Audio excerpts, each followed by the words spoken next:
So, welcome everyone to official episode 3 of the Master Yi High-Elo Seminar / podcast, hosted by me as well as Danijrm and Cowsep. I don't even think I really need to do introductions to them. I'm sure you know who they are.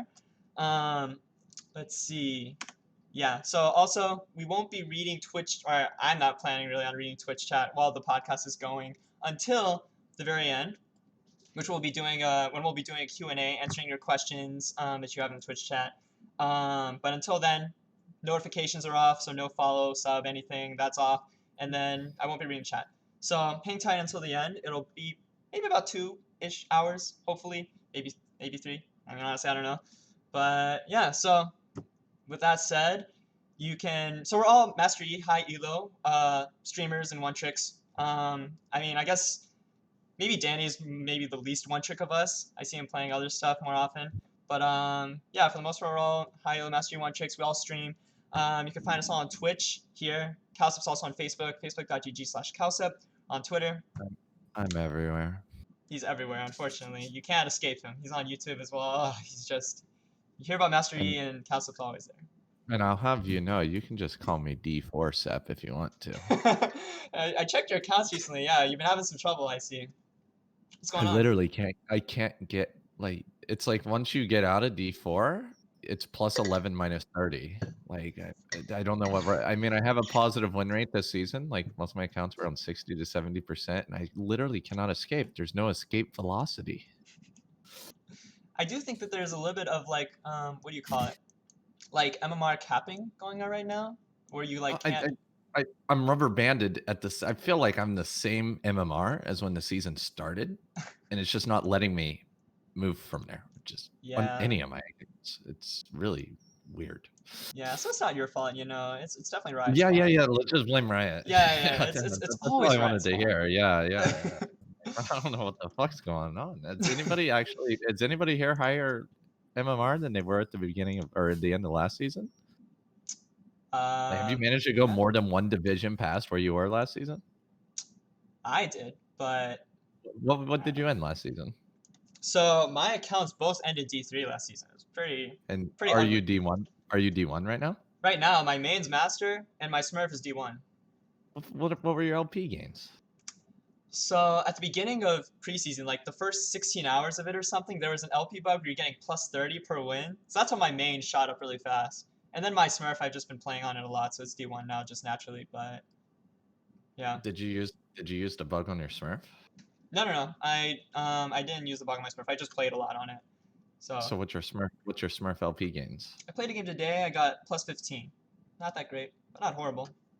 Why am I getting plus 11 minus 30 in D3? Maybe it's a Korea thing? Maybe I should play on a different server. Maybe you should just get good. Yeah, I'm just gonna play a different server. That's the issue. I'm just gonna do that. I'm just kidding. What about you, Danny? Have you been playing? I know you've been playing, but like, what are your LP games like? My LP games? First, can you hear me okay? I fixed something that it was making me hear myself every time I spoke, so I was suffering. But that's not a problem. Your voice is beautiful. Thank you. I have a solution for your concept. Oh, thank you. Just don't lose. You cannot lose 30 LP if you don't lose. Yeah, I also thought about that. Yeah, I also thought about that. I did. That is in fact true. I tried that. I tried that, and then somebody went AFK, and then I just went back to playing something else, you know? Season. Okay, so my LP games, they were kind of bad at the beginning, and I was like kind of mad because the account was like in Diamond 1, and people say, no, you get less LP games because no more promos, and I'm like, I don't see the benefit. I did never benefit, so I don't know why I would get less LP. But now I think I get like 18 and I lose like 18. The problem is that I gain and I lose the same, contrary to before. I'm jealous. I only get like it's literally D4 about 30 LP is where it wants me to be, and once I hit that, my LP gains are the same as I lose, and then the moment I hit D3, it's plus 11 minus 30. It will not let me get past that. That's rough, dude. What the heck? Yeah. Maybe there's already too many people in Masters and Challenger and D1 and D2 and D3, and it just says no. That's what's going on. I think Riot messed it up. But I had a very short, funny story. I had a very short, funny story. Today I lost a game with 2 members of my team. At the next champ select, I got the same people. In the last second, they changed summoners to smite. And one of them picked on Kench and followed me to the red level 1, waiting for me to start. What would you do? What? They follow you to Reddit level 1?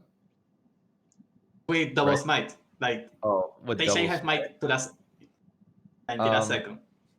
So I would try to get the red buff, and I would smite it, of course. And if I don't get the red buff, I would probably just kind of walk around a bit and act like I'm playing so I don't get banned. I try to It's something invade them. similar. I think I just try to invade him. If I know I have a pet Tom Kench with Smite following me, why don't we just invade? You know? Because they want you to lose, and they're trying to end the game at 8 minutes, and I'm not going to waste my precious time with that. You only live once. You only live once, okay. You know, that's true. I guess we have slightly different philosophies, but honestly, yeah. Well, I think you know, in Korea server, it's over. Like, just that is true. Cowsep is Korea server. He gets a pass because of that. Anyways, yeah. So, one more thing for those in Twitch chat right now. This is the 3rd episode of the podcast. So if you want to see the 1st and 2nd episodes, I'll post it on my YouTube channel. You can type !podcast or !podcast 2 to see the 2nd or 1st and 2nd installments. And yeah, this one will also be posted on YouTube after everything's said and done. So with that, am I quiet? Let's get started. Are you quiet? Can you hear I me? don't think so. No, I'm good. Yeah. I'll turn you up. Now I hear you better. Just in case. I have my gain down because I didn't want you to hear me slurping. Slurping. I mean, I just I'm eating my food. Don't worry, it's not going to distract me. Okay, maybe not you, but alright, it should be fun. Alright. So, here's a rough kind of overview of what we're going to be talking about today. We're going to be talking about the very, standard builds, runes, summoner spells. Builds is definitely a hot topic right now, obviously. We're going to talk a little bit about the state of the game and state of Yi. We're going to talk about some matchups, because I know I've got a lot of people asking me to include talking about how to deal with certain champs. State of the game should not be in here twice. Ignore that. It's a bug, or that's a typo. Jungle pathing. We're talking a little bit about how we're gonna, what's our approach to clearing camps and what we're prioritizing in the game, stuff like that. People really want us to talk about funneling, so I guess we're gonna talk about it. It's in there.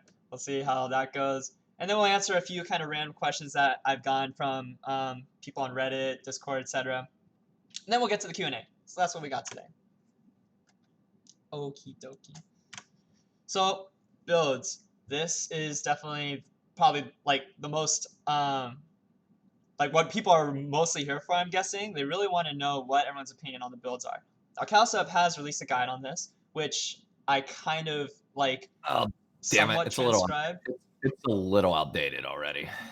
Yeah, I was wondering if you would say that, but just in case, I did put the guide kind of as the video, described it here in the video. I also put my 2 favorite builds here next to me, and Danny, he didn't release a guide, but he's basically been building this every single game, the Dustblade build, so I put that in there as well. And you all can feel free to tell me if I did anything wrong or you want to correct anything. But yeah, without further ado, Cowsep, it seems like you kind of had something you want to say. You want to add an amendment?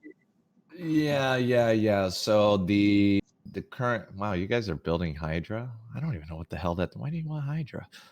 Check it out. I don't. So I swapped over from Transcendence after we tested it some more, and it's actually multiplicative. I could have sworn it was additive. I'm telling you, Riot changed it on me, but it's always Riot. That's what I thought too, so that makes sense.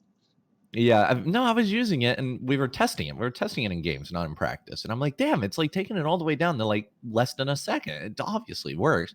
Now I'm starting to think maybe I auto-attacked or Riot just pulled a fast one on me. So I've been bringing, in the secondary tree, I've been bringing Triumph and Alacrity or Tenacity, right? And because I like the Tenacity rune. So I don't bring Transcendence anymore. But, I mean, I'm not against it, but yeah. And then... yeah, I played more with Gunzus, and damn, that item sucks. So I just kind of similarly to what you've been doing. I've been skipping the Gunzus and going PD instead. The other items are all still good though. And you know what? And Zanya's is actually like sometimes instead of a third crit cloak, I'll just buy a stopwatch and turn it into a Zanya's. That's where that goes. Yeah. What about you, Danny? What have you been building? You said that you don't actually build Hydra. I think I saw your OPG and you had like a Tiamat, so I was thinking, oh, I guess he's gonna build Hydra that game. I'll put it in there, but it sounds like that's not what you build. So what are your favorite builds right now? It was like one game out of 100. But My bad. it happens. It happens a lot. Like people always come to my Twitch chat and be like, Danny, I saw you building this 1 week ago. What did you think of it? Like, Is it a week OP? ago. One game. Yeah. Like, okay. But I mean, right now I'm trying to go crit. I think the crit build with Dustblade, it is better in high elo because if you play in low elo and you kill someone, people don't have the reaction to actually focus you. Like you can actually alpha, kill someone, run away, eat something, and go for the next target. People react too slowly. But if you have Dustblade, everyone is farming very well, everyone is very fed, everyone can one-shot you, and people is going to instantly try to kill you. So I like the Dustblade in high elo because it's like, you kill someone, you're invis, Dustblade. Isn't that sad, Danny? We're literally all building Duskblade. All of it. I literally don't do anything other than Duskblade. And they're like, what about Kraken and Rageblade, Cowsep? And I'm like, that's not a thing anymore. Well, yeah. Yeah. So yeah, Danny, it sounds like basically you just build Duskblade every single game. You think in high elo especially it's good. And then, Danny's build is perfect right there. That's my preferred build. I think Retriever is better than Collector in most situations. A lot of people ask when I build Collector over Retriever. I think sometimes I'll build Collector first if I have like 3,000 gold. I'll just buy it because whatever, right? But yeah, I think Essence probably gives a bit more damage. But yeah, Danny has a really nice build down there. I don't understand the Hydra thing you're building. Maybe you guys will end up explaining it, but you know, it is what it is. He says he doesn't actually forgot. I forgot. Like I don't really go Hydra. Oh, but good. I try to. I like Last Whisper, but I noticed that if you don't need Last Whisper, you can go BT. Like you get so much sustain for free. So yeah, I think it will be like Last Whisper or BT. And the Zanya's thing, so like when you're picking up the build here and you usually go Duskblade Essence Collector, you'll probably buy like, I skip boots because who the hell wants boots, right? And I'll go like crit cloak when I want damage, right? But sometimes you just go crit cloak, stopwatch because you're team fighting a lot, which is Duskblade prefers the team fight anyway, but you're team fighting a lot and you're dying first. Then I'll turn that last stopwatch into a Zanya's. But if I'm not like getting focused that much because we have other damage people, I'll just turn that last crit cloak. I'll just turn that last slot into a crit cloak and I'll finish crit items. Yeah, I definitely like both. Danny's build, I also really like it as well, but like I do it slightly differently. And I think I talked about this with Cowsep on a stream like kind of recently. I go Duskblade into ER, sometimes Collector, but almost always ER, and then I'll just get 2 crit cloaks and then finish IE. So I don't even build a third crit item. I just go straight into IE because I think getting the spike earlier is really nice.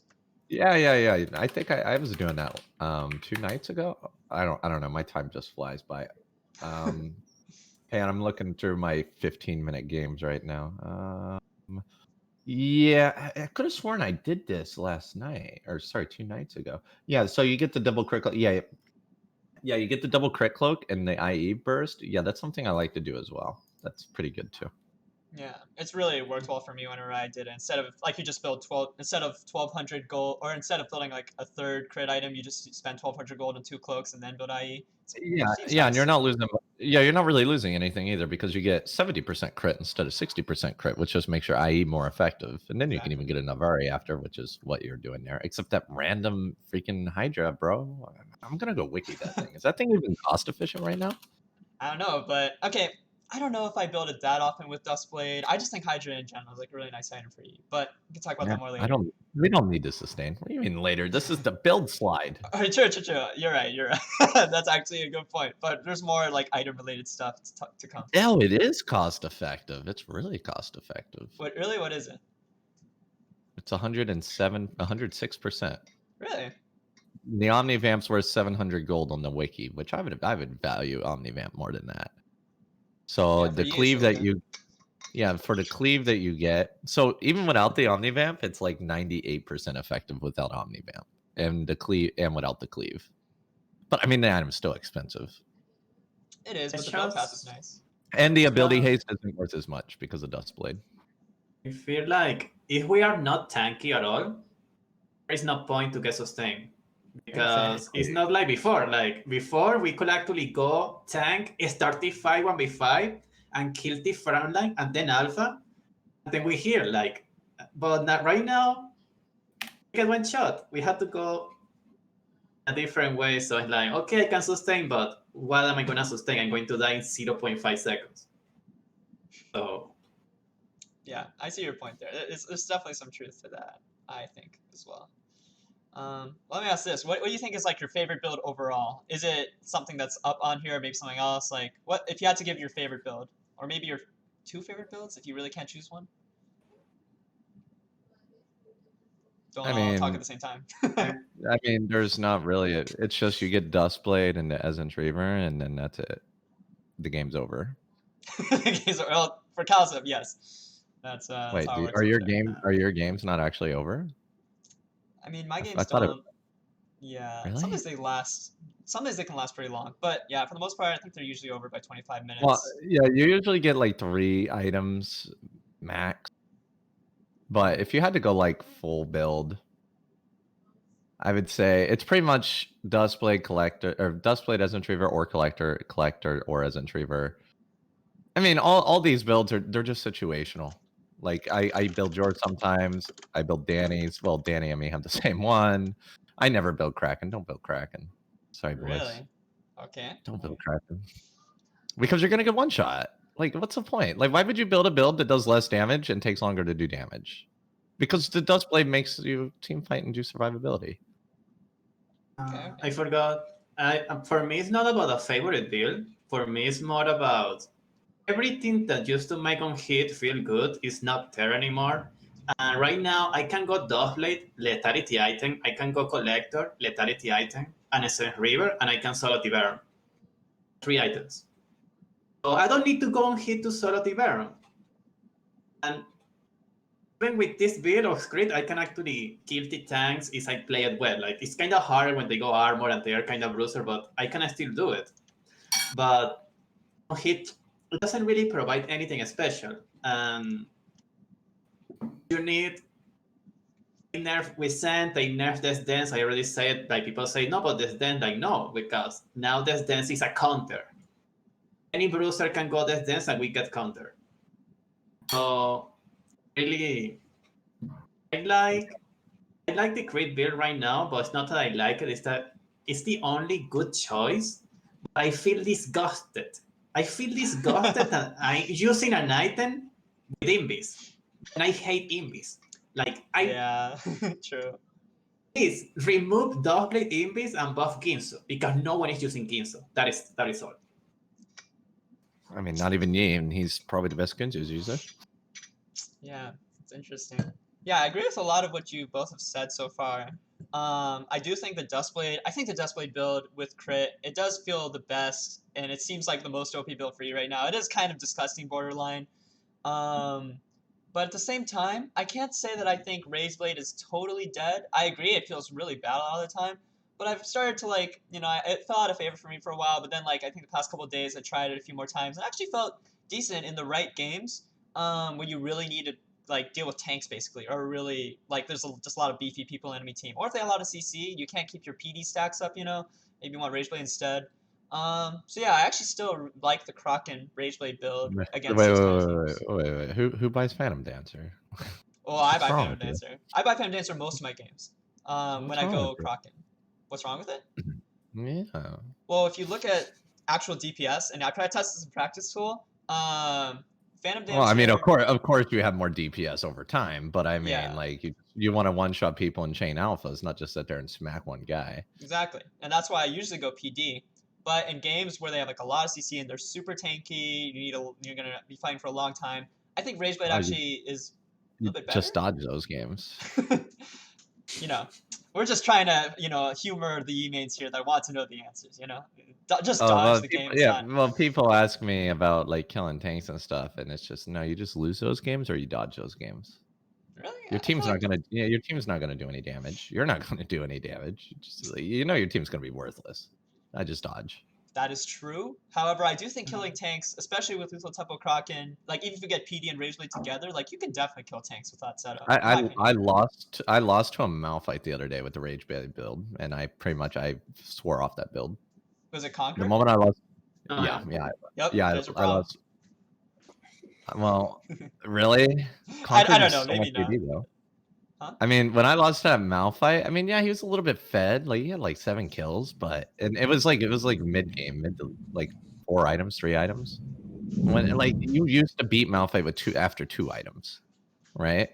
And when I lost with like 3 or 4 items, I was playing top E, and I was playing Crack and Rage Blade, and I lost with very similar items. We had similar items, and it was about mid game, and it's like that sucks. If before we used to do 2, it's Malphite. We're immune to his thing. We do the true damage, and it's just if I'm losing to him, I'm just gonna go kill the squishies instead. Yeah, I mean, I agree. Sometimes it can be hard to get through Malphite, even when you feel like you should be. You're like supposed to be the best counter to him, but yeah, sometimes. Or Nasus. It's ridiculous. I know, it's ridiculous. Yeah, I agree. Yeah. When I used to play on hit like Kraken, I noticed that even if you can kill the tanks, you lose too much HP doing it. So it's not really worth it. Like you can maybe beat the Malphite, beat the Ramos, but you are going to be like 10% HP, and you are out of the game. So it doesn't really feel worth it. Like they could have a Malphite and a Ramos, and I will say, okay, I'm just going Doublade. I just need to press Alpha on TDC. He gets 1 shot. I become Invis. I just run around for 1 second. I Alpha the support. Yeah. And yeah, like who cares about the tanks? Yeah, Dani gets me. Yeah, the problem is when they have 3 tanks, and that's why you dodge. If they have 3 tanks, you're screwed. Just dodge. Just save yourself the misery. You know what your team's gonna be running around like a bunch of wet noodles. You can already imagine it in your head. Like it's just dodge those tank games. I'm telling you. But you notice something? On my team, I never had a tank. Never. And it's always a Quinn top with the Yasuo or Zed or Talon mid. It's always full AD, and I do it every time. Like I'm sitting here playing a game. I know it's kind of ironic. I could play Elise or something, and I'll just see 4 out of 5 of the enemies have tabbies. I'll just ping the tabbies, and I'll ping my mid laner, hoping that one day it'll get through his thick skull. But I could pick an AP jungler. Anyways, yeah. So I can tell that Cowsep and Dani seem to be kind of on the same page here, in that they think it's Duskblade or bust / dodge. And yeah, if there's a lot of tanks, it's just like too hard to kind of get through the season. I don't think Dani dodges. Dani, are you a dodging kind of guy? You don't seem like a dodging kind of guy. No, because I already spent too much time trying to get jungle and trying to get Master Yi not banned. So it's like, as I told you, like, I knew they were gonna troll me, but I had Master Yi and I had jungle, so I was like, I don't care until the last second they swap to Smite. And yeah, that's okay. Just change your name. It doesn't work. Like somebody wants to talk about the new Rage Blade power spike, by the way. Yeah, but continue, Dani. Continue. I was playing a Morph account, and I noticed that some people were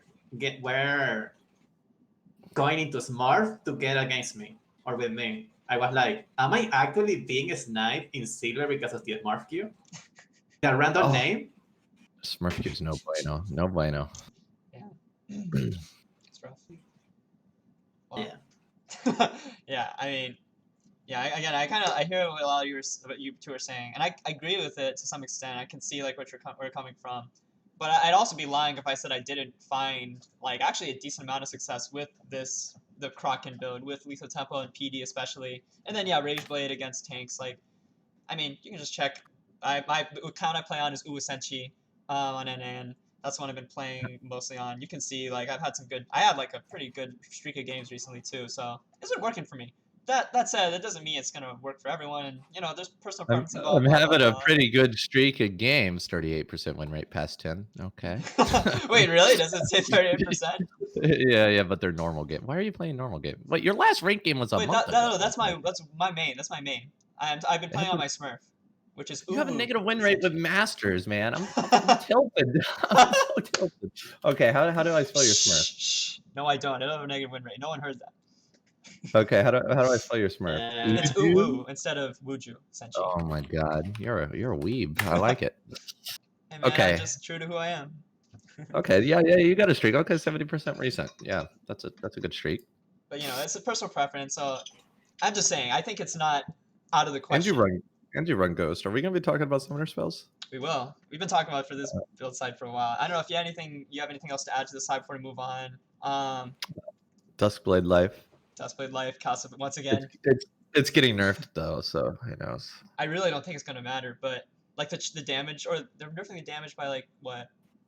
Just a little bit, and it's still like it's about the invisibility anyways, right? So I don't know. I don't think it'll matter, but I still like the damage. Cowsep, oh, I want the extra damage though. What about you, Danny? So you're like Duskblade Life as well, right? I mean, it's broken, and I don't really know if the nerfs. I mean, if they make it so people one shot less, that is good for G. But at the same time, if we get more AD, even a little bit, that means more alpha damage, more E damage, like more damage from more places. And I noticed that I don't know why in this season alpha does so much damage. Even level 1 on debuff, I see like, what is this damage? Hey, we're not gonna talk about this, okay? Like, so, it doesn't do more damage. Any riders watching this, it's fine. There's no bug. It's fine. yeah.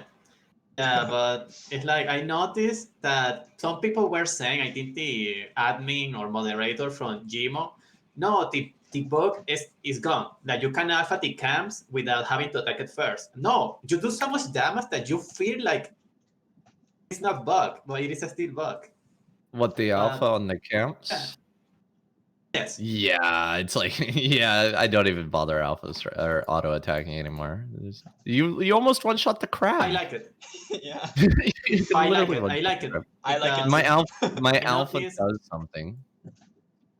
Yeah, I'm pretty sure. I noticed that, for example, maybe if you alpha the blue first, maybe you do 300 damage total. But if you attack first and then you alpha, maybe you do like 800. What? So I still prefer to attack first. Like Master Yi Alpha is doing so much damage, so I prefer to attack first. So I take advantage. You know the reason for that is because if you start off with an alpha, it heals the damage back up while it's going, right? Yeah. Yes. Yeah. Because it doesn't have patience bar.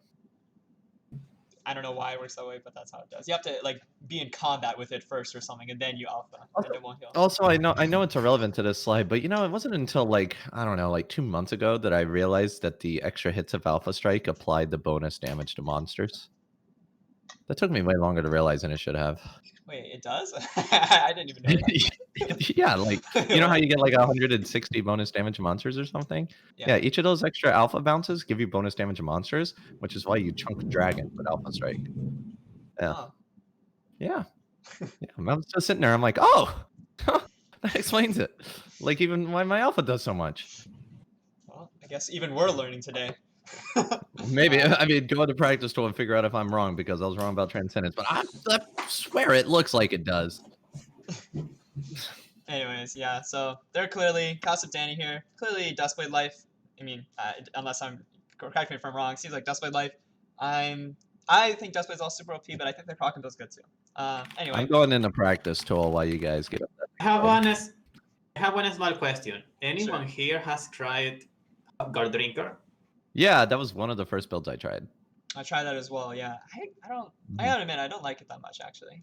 I was screaming, "Oh man, I love Gore Drinker! It's so good!" And I tried Duskblade 2 games later, and I haven't went back. So yeah, the other builds are just way better. It's not like Gore Drinker is so bad; just the other builds are so much better. I feel like. So.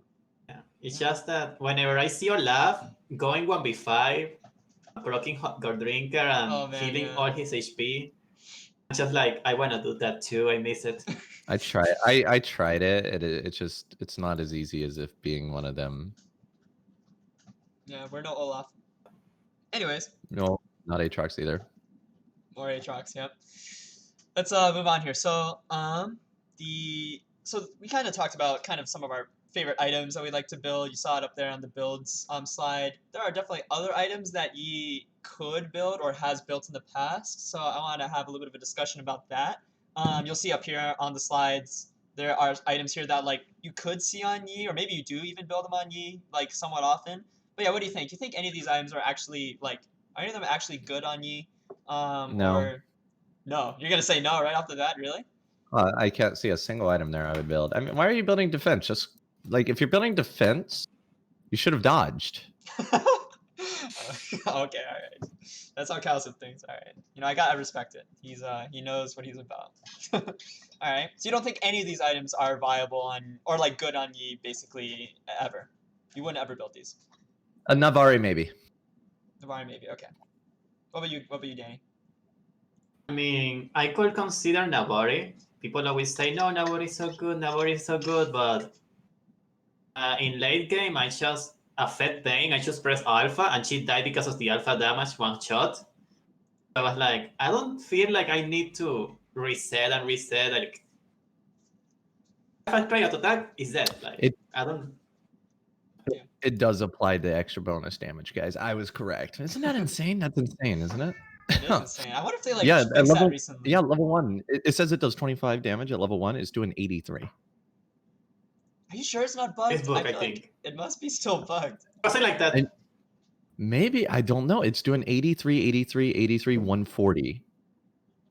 And it says it does 25 extra damage on the little alphas. So we're obviously getting a boost, and then we have to take the armor from the Gromp, right? So it's definitely doing it.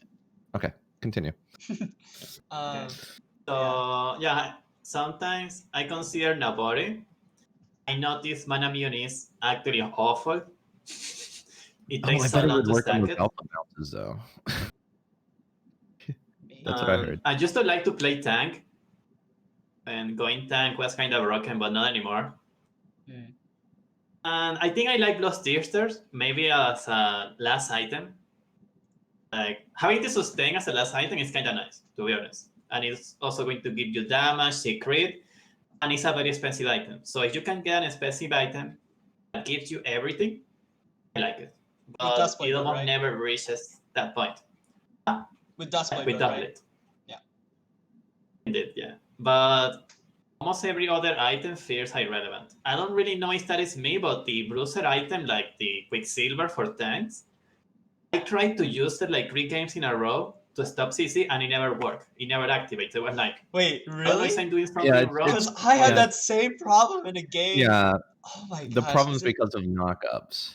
Since knockups are no longer Quicksilverable, you end up in a knockup, and then you can't use your Quicksilver no matter what. And then you just feel like you can't use it, right? Dude, I was playing. You used to be able to Quicksilver in Alpha.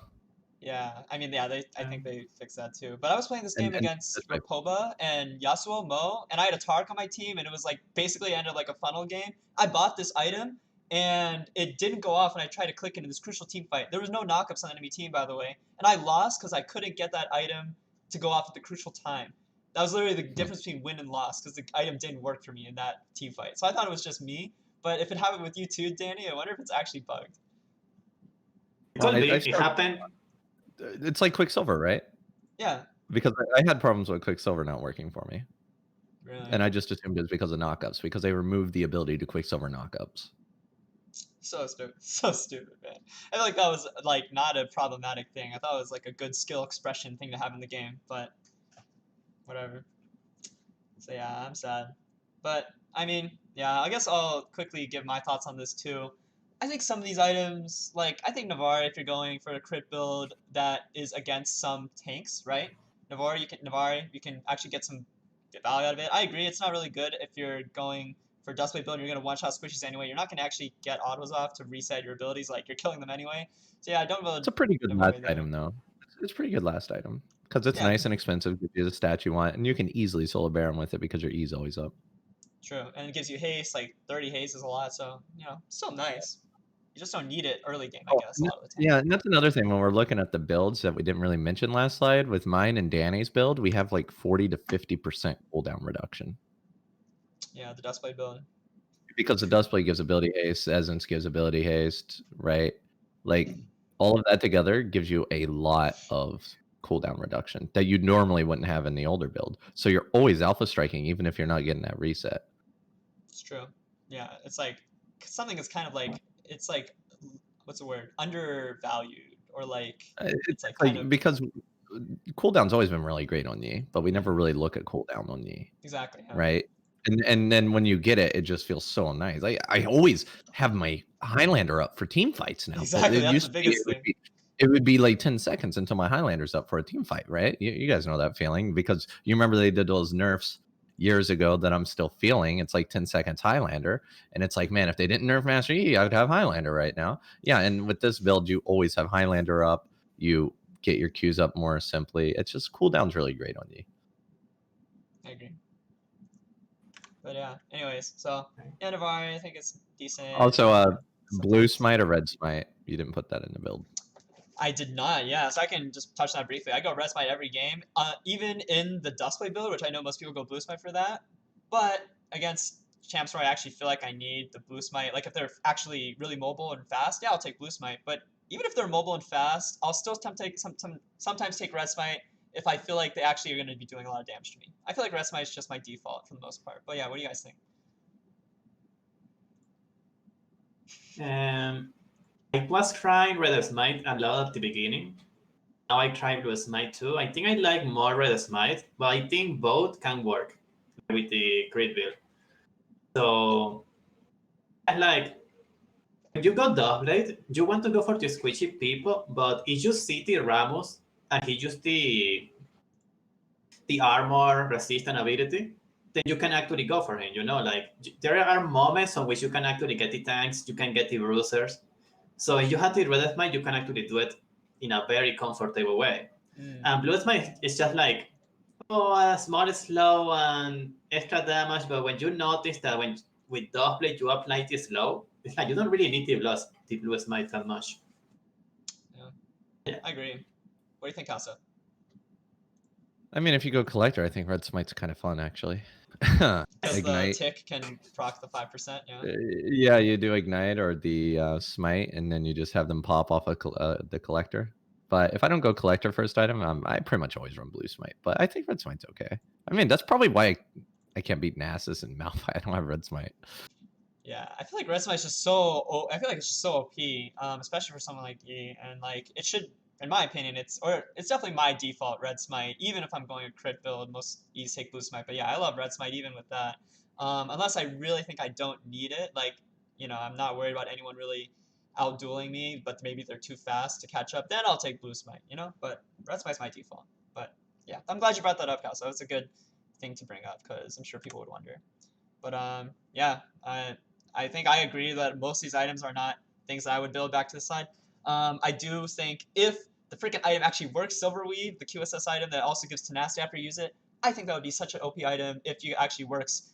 But I don't know, maybe it's bugged, maybe it doesn't work properly. I don't know.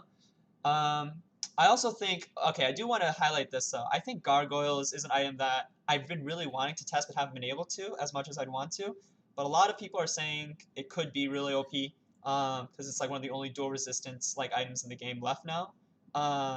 Especially combined with Sterax. What are your thoughts on Gargoyles? Have you tried it all? Either of you? I don't play on hit since a long time ago. Yeah, they don't even build items like this because they're all going crit Dustblade all the time. That's the problem. That's the problem. I haven't built any of those items a single time this patch. I try to explain people. Like people say, Danny, tell me the 4th item, the 5th item, the 6th item, and I'm like, it is irrelevant.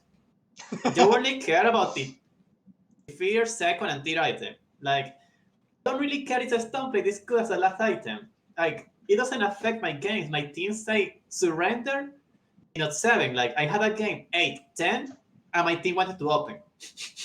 So you don't really get to late game that much, especially with on hit because you are not really in the game. Like when you go Dustblade, you have the ultimate like every 40 seconds. So you can actually engage, try to die, go for fights. But when you play on hit, you're like farming, waiting 80 seconds for my ultimate. You're not really doing anything most of the game. So I don't really think it's relevant. I forget what that's like. 80 seconds, yeah. That sounds really long, but I know that's what I play with when I do on hit. It is really long.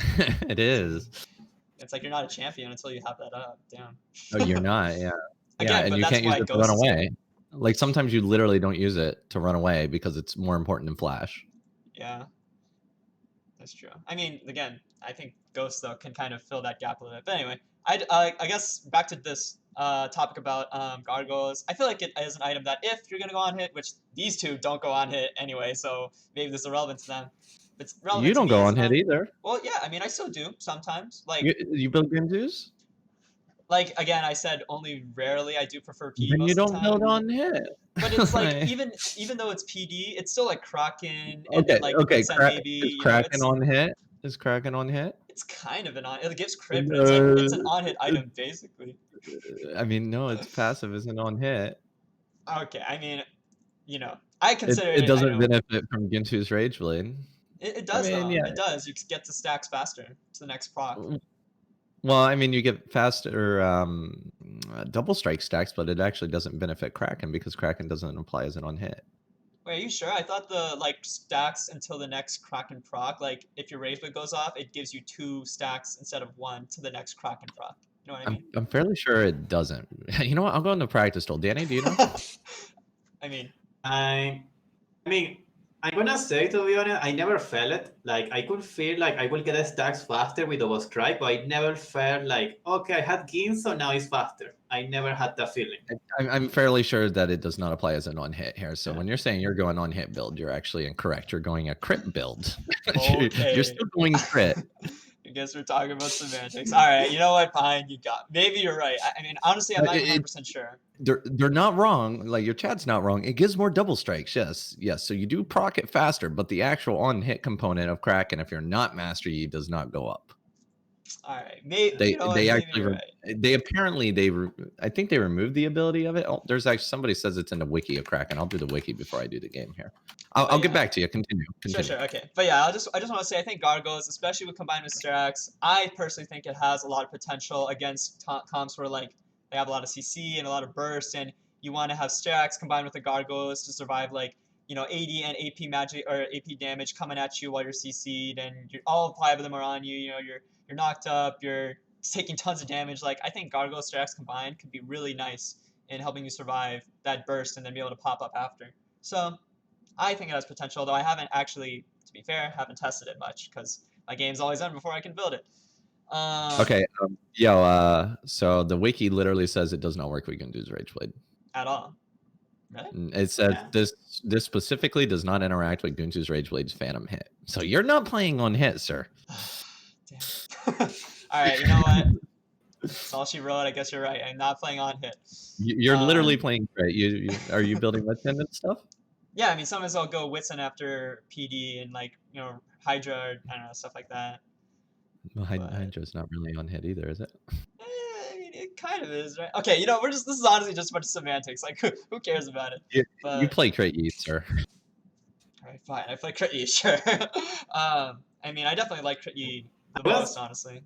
I was thinking about something the other day. What if we play like an EDC? Like a Graves with Immortal Shield Bow crit and get some attack speed items with crit. Just play like that. I was thinking about it. I almost never tried. You don't do any damage. I don't know why. It's like it's not like you lose a lot, but like, because the thing is even if you have Mortal Shield Bow, think about it. Think about all the people that you play against that have Immortal Shield Bow, Yasuo or whatever. Anybody that's not Graves, right? You just alpha strike through their bow. Like, you don't even see the shield pop. You just kill them. And that's the same for you, is when you get killed by a Talon, your shield doesn't pop. It pops. It literally pops. Yeah, it pops and then it pops. And that's why it's not good, because you don't have 180 armor like Graves does. Yeah. I mean, we'll get to this later. That's There's a good. slide about this, but Okay. there's yeah. I mean, I think Showboat build is not completely garbage, but yeah. Anyway, just like finish up this slide. I'm trying to How finish about we it for a while. TLDR this? How about we TLDR this? Okay. Should I? So or you want to go ahead? let's each do it in like one sentence or less. Okay. here. I like that. Go ahead. Okay, so I'll do Titanic Hydra. No, not really. Maybe a last item with the tank build if you're having fun. Black Cleaver. No, not really. That's a CC, the Tenacity Cleanse, right? That sounds kind of fun, but you guys talked about that already. The Dead Man's Play. Okay, yeah, maybe I could kind of see that if they have a lot of AD and you just kind of want to move around. Yeah, whatever. And you can Randuin's, I for wouldn't it. really build The Thorn Mail, no. The Gargoyle play, I probably wouldn't do that either. Is that a Force of Nature? Yeah, I haven't even touched that item. I haven't touched that item, but I looked at it. It looks kind of interesting, actually, maybe. Spare Visage. Why does everybody want to get a Spare Visage for healing? I don't know. It's always one of the most popular questions for me. I wouldn't really do it. The Storm Razor thing, I mean, you're already getting a slow on Dustblade, and the extra damage isn't that much. I probably wouldn't do it. Bloodthirster wouldn't really do it, but I think it's okay for sustain if you really want to go for it. I mean, I wouldn't do it, but you can do it. The Navari, good as a last item. I build it sometimes. Don't really think it's required. Maybe after the Alpha Strike nerfs, it might be a little bit better. But Manamune, I thought about it. I haven't tried it yet, so I can't really comment on it. I'm thinking about trying it later, though. Assassin, the Edge of Night, haven't tried it. Seems okay. Ghostblade, I could see a situation for it, but I don't personally build it. The Grudge, it seems interesting. Personally wouldn't build it. I prefer the one that does more damage to higher HP targets. And then the Shield Breaker, I wouldn't touch that shit with the 10-foot stick. Yeah, I agree with pretty much All right, everything Danny, you said. let's do Danny. Danny, what's yours? Yeah, go ahead. That is mine. Okay, I think in Bruiser, Danny Hydra, it could work if you go full tank for fun versus have full damage team and only 1 damage. Cleaver sucks. A Tenacity item doesn't work. I don't know why. Defense, the same as the Titanic Hydra. Every item is broken in the right situation. Just the 5 AD, you go full tank and have fun. No brain. So AD crit, Stone Razor, if you go Dustblade, they make no sense. So it doesn't really work. Yeah. And Navari, as Cowsep says, it can be broken as a last item, and I also agree. With higher cooldowns, it could be even better. Bloodthirsters, I actually like it as a 5th or 6th item. I don't like it early because I feel like I'm spending too much gold and I don't get damage or attack speed. Immune sucks. It takes you like 30 minutes to stack it. Edge of Night, Jumus, I still don't try this. I don't really try any of the assassin items. I just know the item of the shears is like, why? I can do damage by just doing damage, you know? Yeah, that is all. Yeah.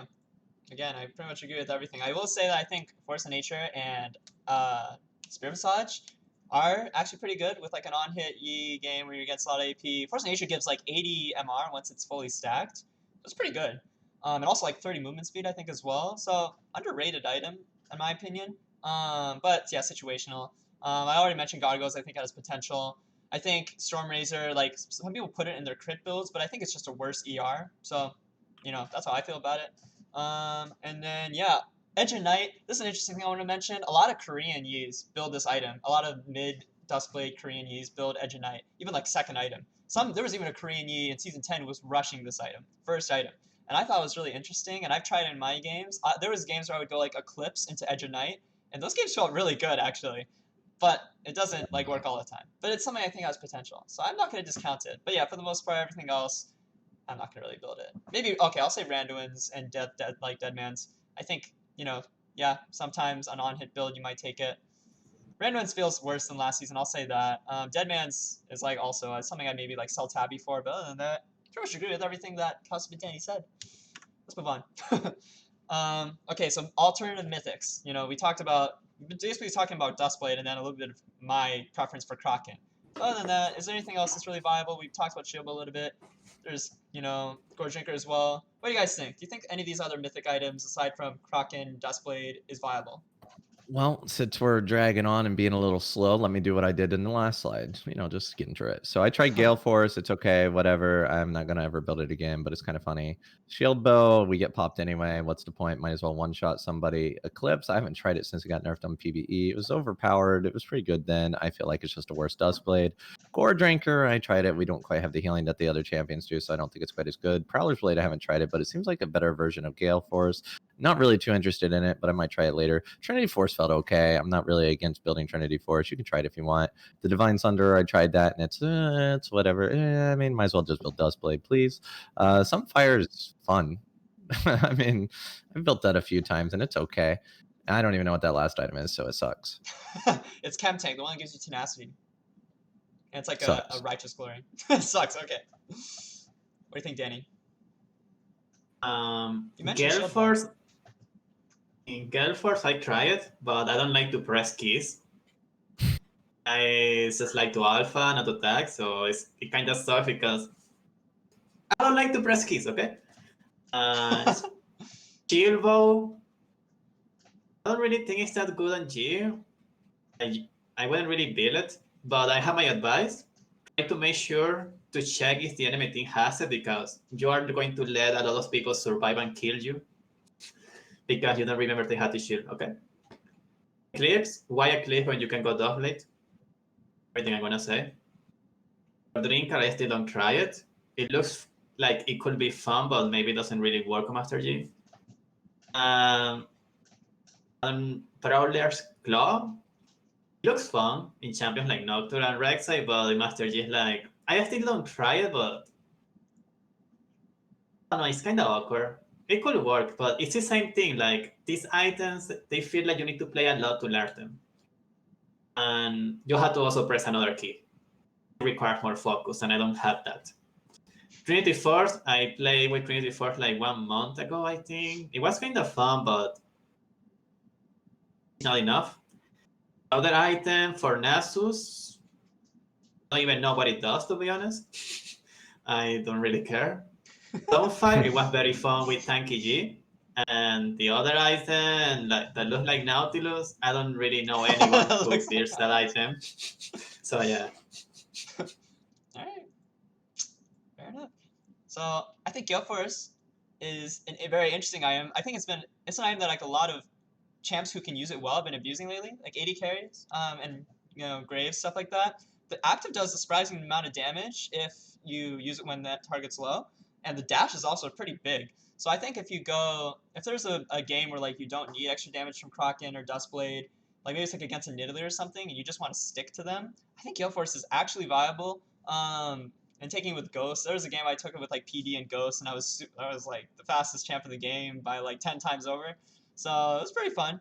But yeah, not my recommended. Shobo also is something I like most of the time wouldn't take. But if you don't need extra damage like from Kraken or Dustblade, Shobo is potentially viable. But yeah, that's all I'll say. I already talked about the Eclipse build a bit. I sometimes think it's not horrible. But yeah, Kraken and Dustblade usually just better. Gorginker again, not bad, but usually just not as good.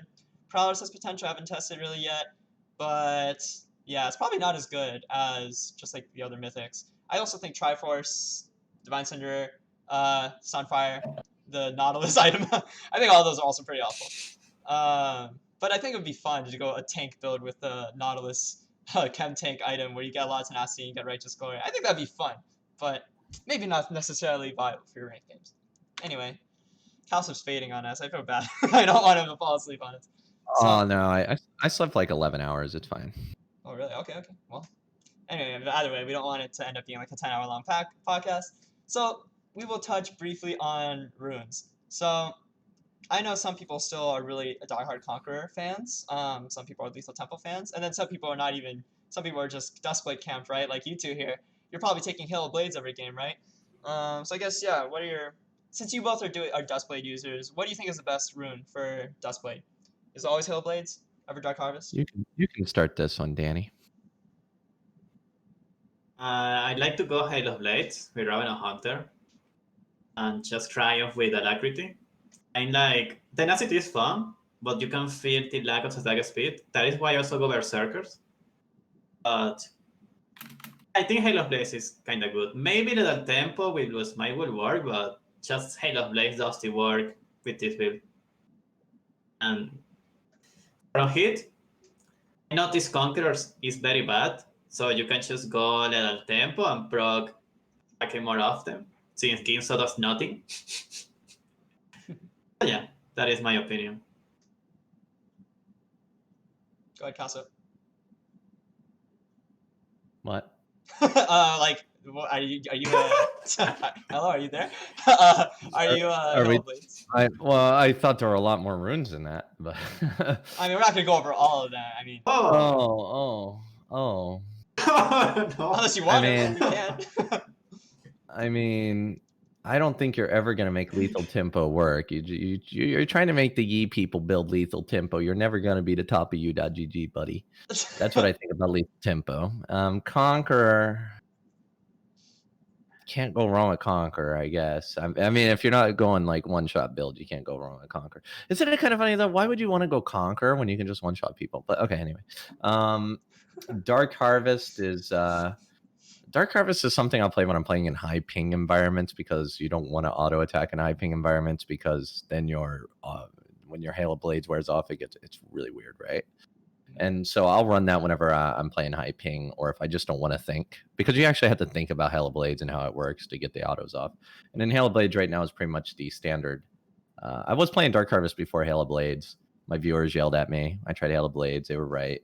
So I think I think Hail of Blades is better. Yeah. So yeah, you can stay here and you can listen to Wuju about this lethal tempo. He's been pushing that thing for seasons. Never been top of U.GG though, so I don't know what to tell him. Wait, what? Does U.GG even have a ranking system? I didn't know. Oh, it just shows the most popular runes.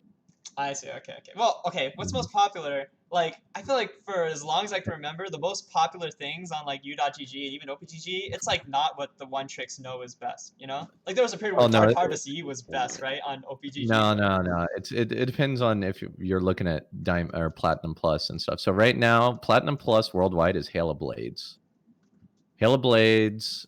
Sudden Impact, Eyeball Collection, Ravenous, Triumph, and Alacrity. Literally the ones that I'm using.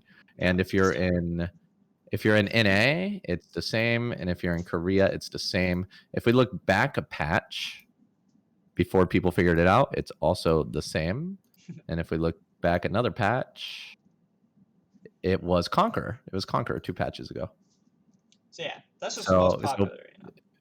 Well, yeah, the most popular build. So people are finally switching over to Hail of Blades from Conqueror. It took about 2 patches to do. Who cares about what U.GG and OpenGG says? That's the whole point of this thing, right? We're like the experts who, you know. Typically what happens is people fall in line with what works when you look at the high elo percentile, right? So you can see a definite situation where people were building Conqueror. So when we looked 2 patches ago, people were sitting at a 47% win rate in Korea and 48% win rate in NA with Conqueror. And then the very next patch, they switched to Hail of Blades, and the win rate goes up to 49. And the very next patch, it goes up to 50 as people are starting to get used to Hail of Blades. So we're seeing, and it's Dustblade build. So we're actually seeing Dustblade G is taking over right now.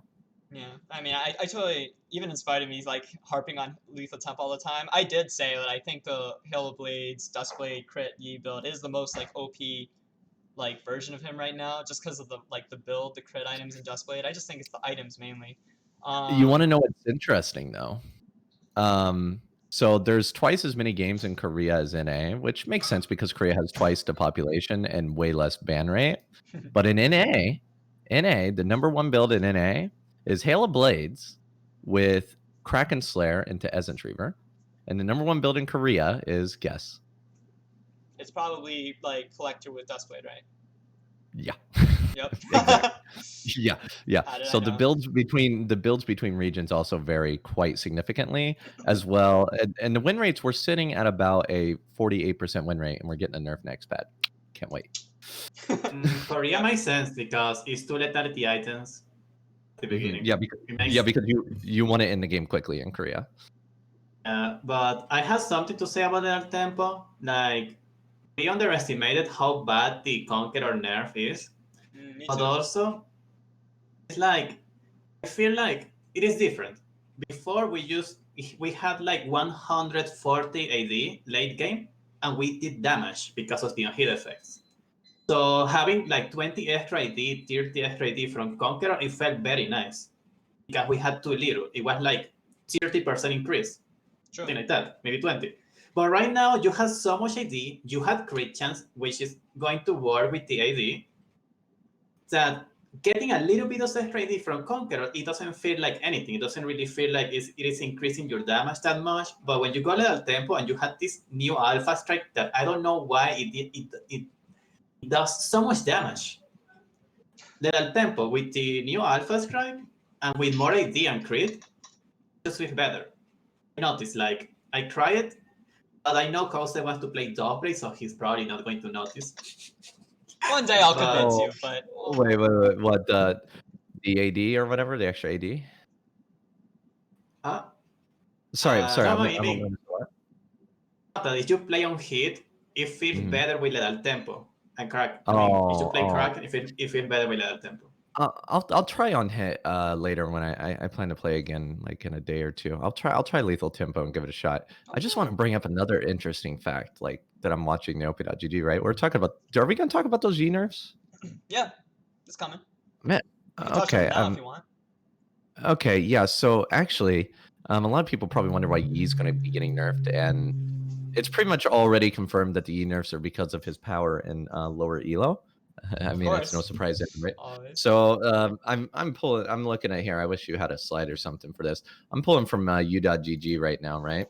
And in Korea, Master Yi and Silver Elo has almost a 52% win rate, and he runs Kraken Gunzus in Korea Silver.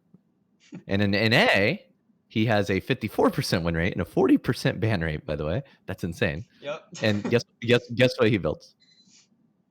Was it Dustblade? It's Dustblade Collector. So the region swapped in low elo. Well, that's They actually so swapped in weird. low elo. Yeah, so Huh. Korean low elo builds the NA high elo, and NA low elo builds the Korean high elo. Nothing makes sense anymore, dude. That actually makes no sense to me. I think it could be a little bit related to Smart Q. Like a lot of people is getting stuck there, so it could have an effect. I think. It's so funny. It's actually so funny.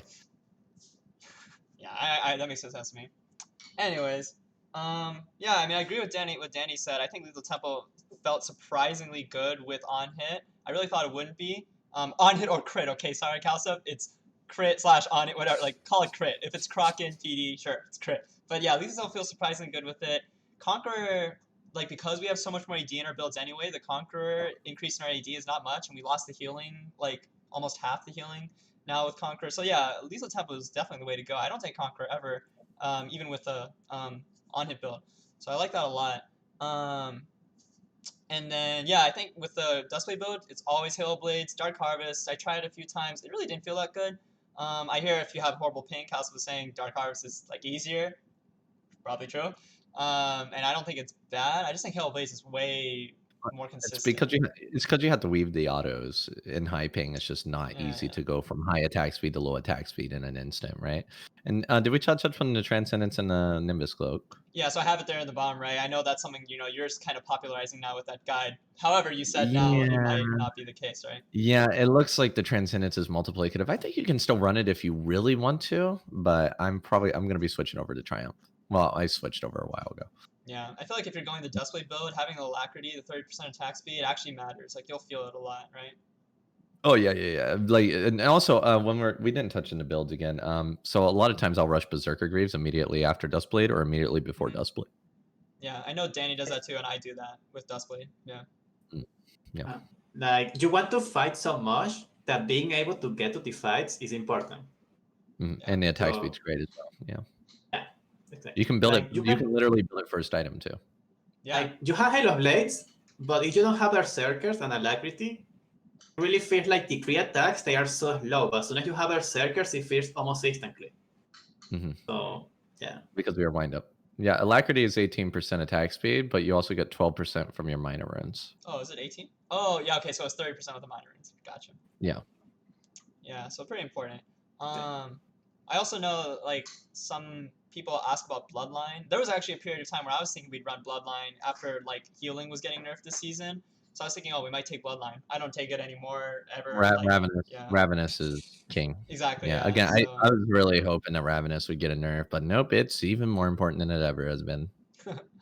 Yeah, I mean, I guess I'm personally happy it's not nerfed because it's so important for you, it feels like, but, whatever. So basically, bottom line, does anyone here actually think Bloodline is good over Tenacity Alacrity? Probably not, right? No. Because it's either Alacrity or Tenacity. Yeah, exactly. I agree. I just want to, make sure people who watch this VOD later in the chat, everyone just knows Bloodline is not needed on Yi. Anyway, we can move on here. Summoner spells. We're gonna have an intermission after this as well, so you can like get a drink of water, go to the bathroom, whatever. But yeah, this is the last slide before the intermission. The summoner spells. Let's talk about this. So, what's your favorite summoner? Let's start with Cowsep this time. The power of teleport. Yeah, Am it's I kind wrong? of dead. Oh, it's dead. What a shame. You just bring ignite. So like the tankier they are, the more I bring ignite, because I need that damage to kill a guy, right? So if I'm against a Graves, I get ignite, and then hopefully I can kill him, because you need that extra 390 true damage or 300 true damage, whatever you're doing at whatever point in the game. Flash is like, if they're all squishy, I'd bring Flash. You don't need ignite to get through squishy people. I don't bring Ghost, but I see you bringing Ghost. I might try that later. I haven't really tried Exhaust too much because I don't really duel people. I just one-shot people, you know? Like, I just, why put so much effort into it? Just kill somebody in one hit. And then teleport, I haven't really even touched teleport, but it just feels like I need combat summoners way more because they fight so often. So I still don't try ignite on crit, but as always, I like ignite on a hit. I don't like to play on hit right now, so that should answer it. I like to use Ghost. The cooldown is very low. Like for every time you use Flash, you can maybe use Ghost 2 times, and it is buff, so it works like the ultimate. So if you get one kill or assistance, and you have Ghost again and again and again. So you can actually be doing the Crocs and your botlane is fighting, they get ganked, you press Ghost, like 3 seconds later, you press ultimate and you reach on time and you one-shot someone. And then you have perma ultimate, perma Ghost for the whole fight. So I like the Ghost interaction. But I think Flash, it can be better, like way better, especially if they had a champion like Alistar, that if you try to go into a fight, they're gonna sound you, no matter what. You can actually flash Alpha Stray and one-shot the carry. So Ghost is more fun. It allows you to do more things. You can do more plays. But Flash is like better late game. Like you are minute 30 and you want to reach the backline and one-shot. Flash is better. Sounds pointless. And TP is a good summoner for Master Yi, but TP is so bad that it's not worth it. TP by itself, it is very bad. So Master Yi would be kind of cool, being able to split push and use TP. Yeah, the power of teleport, guys. Invest in TP stocks now. Except don't, because Cowsep says it's dead. Yeah. Anyway, so my take is that I love Ghost right now so much, actually. Having Ghost early game, like to be able to use it to run away or to go in, it's basically a Master Yi R, like a mini R. Is it instant now? Does it apply Yeah, instantly? it's instant. And you get the extension just like a ER. Yeah, it feels really good to have early game before your R, before level 6 that is, and then even with level 6, like it feels good combined with the R because you can chase people down from so far and get so many resets. And then with lethal tempo as well, like you want to get the most value when you're doing the lethal tempo build, Croc and PD. You want to get the auto attacks off constantly. Ghost lets you stick on people and you just cut people up. It's so fun. I think you should try it. But I'm gonna try it. yeah, I'm gonna try it you next. should try it. But yeah, I also take Ignite sometimes with on-hit build, like Danny was saying. That was like our default back in season 10. It was Ignite with on-hit. And I think you can still do Ignite with on-hit / crit. Okay, I have to keep on adding that comment there. With Croc and build, we'll say you can take Ignite with that as well. Lethal tempo and everything. Especially against something like Kha'Zix. Sometimes I don't want to go the Duskblade build, even though it's better against Kha'Zix. In my opinion, I'll go the Croc and PD build sometimes into Kha'Zix, but I'll take Ignite instead of like Ghost or Flash or whatever. And it's really nice because like I don't know, I can like follow him and like I know where he is when he's invisible, and I don't know, it really works for me. So Ignite can work with on hit as well. I think Flash is something I only take really when I go the Duskblade crit build and I want to like be explosive, right? And especially like Danny was saying, late game, I think it's so nice, even mid game, to just like be able to flash on the backline and explode them. Or even if you don't, like using Flash during team fights with Duskblade to reposition is really OP as well. So yeah, I think Flash is great with the crit build. I don't think you need it for on hit. I think it's better to just go, Kraken. I have to keep on saying that. I think Ghost is better and Flash is not needed for on hit. Ignite is something I only take mainly against champs that have a lot of healing. Exhaust also against high damage comps, I think it's not bad. I never take TP. There's my spiel. Anything else anyone else want to say before we move on? Yeah. You know, on the wiki it says that Ghost can be stacked up to 5 times. Yeah, it can. Just you get each reset like extends No, 5. like you can use Ghost up to 5 times to stack the movement speed. But you have to be Zoe to do that because you steal the spell. Oh, okay. Well. That's really interesting, right? You can literally do it 5 times. Yeah, but yeah, stacking Ghost and team fights kind of makes sense with Duskblade as well. You brought up a point about sticking the people with Ghost, right? So that you can multiple little auto attacks. I think that's really interesting as well. That's something to think about. But when we're using like exhaust on high damage targets, the thing is like if you're building Duskblade build, the high damage targets aren't a problem because you one-shot them. Exactly, yeah. So not with Duskblade build, I would only go with on hit. But yeah, with Duskblade, you're just gonna one-shot him anyway. So true. Kha'Zix is no longer a problem, and neither is Vayne. But Akali will always be a problem.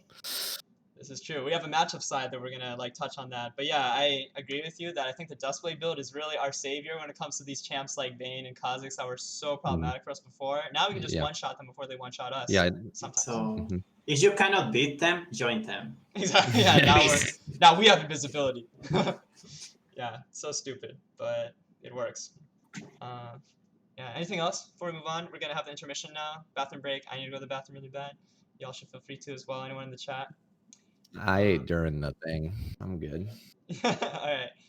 Then yeah, I guess we will be right back.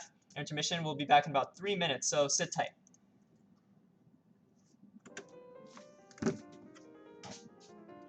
Okay. So can't they still hear us or no? No. Okay. Wait, hang on, let me make sure. Yeah, they can hear us. They can hear us. I knew it. Hey, chat, Wuju Senshi's like, we're not reading chat anymore. What a terrible streamer. I want you to know, Danny, I'm not D4 trash. I know you're looking at me like I am, okay? I'm not D4 trash. Okay? I don't look at you like that. Look at the look in your face right now. They can't see it, but I can. It's just, man, that guy's D4. I don't look at you like that. Okay, listen, my shit's bugged. I'm playing Korea, man. Have some mercy on me. Come on, you know what it's like to play NNA with high ping. I mean, wait, what's your ping on NA?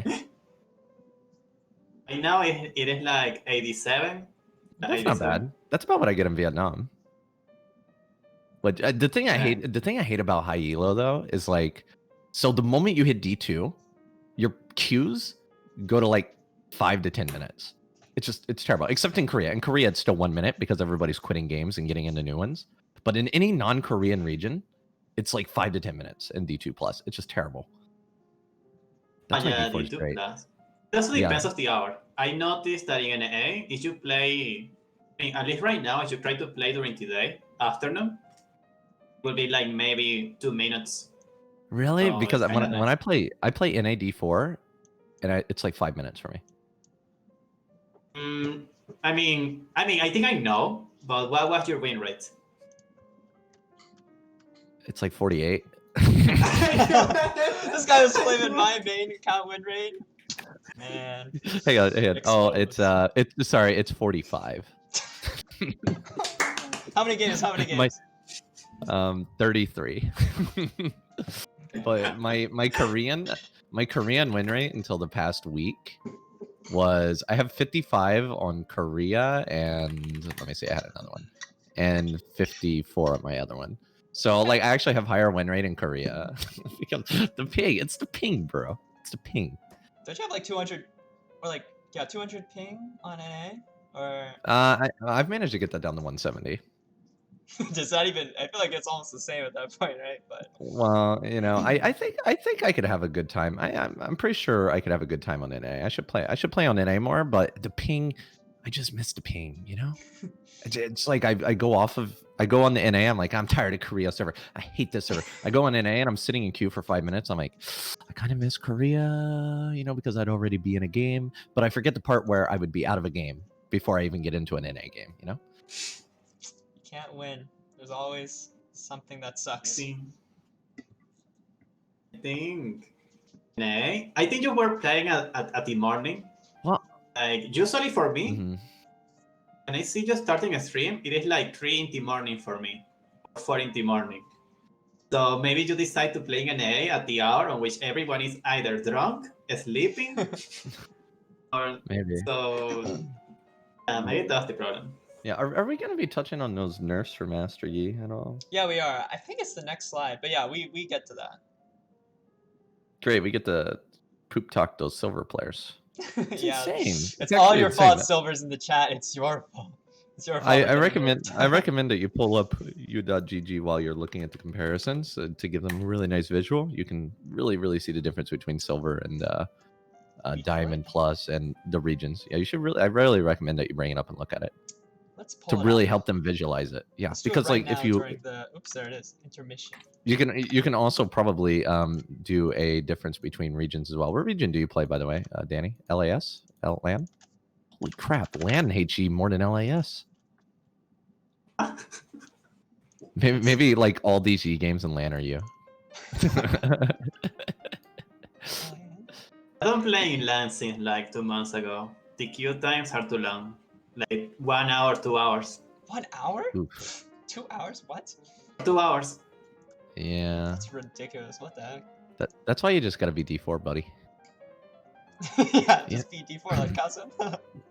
That's actually one of the great things about like Korea server though, is like everybody asks me, what do you do when Yee's banned? I'm like, what? Yi ban? What's that? Like, Korea, who would we ban don't Yi? Yeah. Yee's banned 1% of the time. And it's usually the person because it's gonna be on your team. And in that case, it's an easy answer. I'm gonna troll him. You know? That's I saw you doing that. Like, I know. I don't know what you're talking about. Wait, so what did you want me to highlight, Cowsep? Let's show the stream. Oh yeah, okay, I see your stream. So you can look. So man, my quality is terrible. Oh, I just dropped an F-bomb. There's my one F-bomb. It's all good. Yeah, so yeah, you can zoom in a little bit more. You shouldn't need any of those ads on the side. Oh, but I want to show the ads. Oh, okay. So yeah, there you go. Yeah, perfect. Yeah, so you'll be able to see here on yours. Can you share your screen on Discord? I can. That's the thing, because it messes up the cameras on the stream. Ah, Yeah. disgusting. I know. I'm the worst. Yeah, because now I had to go through the delay. But yeah, we can see. Wait, are we talking about the nerfs right now? Oh, I'm just showing. You said you wanted to pull up silveru.gg, Master Yi. Oh yeah, when we're talking about the nerfs. Not now. Okay, well the nerfs are the next slide. So sure, Okay, you can talk about it now. Go ahead. No, do the intro. Okay. Tell them we're back. All right. So Pull up the and slide. welcome back, everyone. We're done with our intermission. It's a little bit longer than 3 minutes. Thanks for your patience. Yeah, we're gonna be talking about this. Where's your intro slide? Oh man, you are so you are demanding today. I'm professional quality here, buddy. All The right. viewers demand. Don't close that page. Oh, okay. Oh wait, you're doing it out of your browser? I am, yeah. We're low tech here, okay? I'm Man, scuffed. Zoomers, man. Back in my day, we used to use .exes to do stuff. .exe. Okay, I'm not a zoomer, first of all. Well, maybe compared to Okay. you, I am. Maybe compared to you. Whoa. Sorry, was that BM? I'm not BM, I promise. I'm a nice guy. Wow, everybody gets old, so it's not a very good insult. You know what? That's actually true. I cannot even deny that. Alright, Alright. so let's go on to the next slide here. So, this is the slide where we're going to talk about State of Master Yi, including these nerfs, the Q cooldown nerfs. We can pull out the u.gg as soon as, you know, if you want it to pull up. You pull it up. Oh, but there's yeah. your nerf. I see it. I see your nerf. See it? I see it. Yeah, it's right Yeah, there. you see it. Yeah. Yeah, I also highlight like a lot of other things that I think are kind of, you know, pertinent to how Yi is in this current season, in the current meta. You go on u.gg, or if you go on OPGG, Master Yi is a tier 4 champion. So, Pepe hands. You hate to see it. And of course, there's the jungle changes, the jungle items, you know, that's something, you know, it's something interesting, I guess. And, you know, we see stopwatch everywhere. God bless. You know, everyone's saying, oh, we missed the old season 10 Yi, you know, this item, this build, these 4 items right here with Conqueror as well. Oh, we miss it. Didn't know we had it. Didn't know we had it until it was gone. So yeah, I I was just wanted complaining to, like, all about season 10. I'm like, I hate this, man. I hate doing this stuff. And who knew it could get worse? You know, I'm always saying it'll get better. It'll get better. And it just gets worse. you know, maybe in some ways, but I think in other ways, like having Dustblade is it's pretty fun. It's like stupid how OP it is, you know. So I think it's maybe a double-edged sword, you know.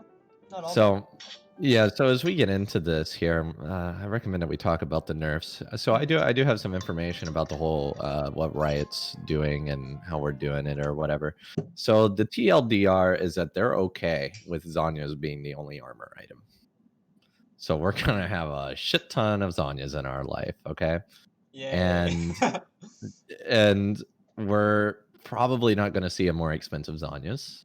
So we're not going to be getting a mythical Zhonya's or anything. I think they really messed up here. Like, I think Zhonya's is a great item because it works well with Morgana, Kennen, Fiddle, but it's a terrible item because it works well with Fizz, Vladimir, Xerath. Hang on, let me open up the wiki and check every AP champion in the game. Okay, so not even just AP champions. Master Yi's building this stuff too. Like, yeah, how is that okay?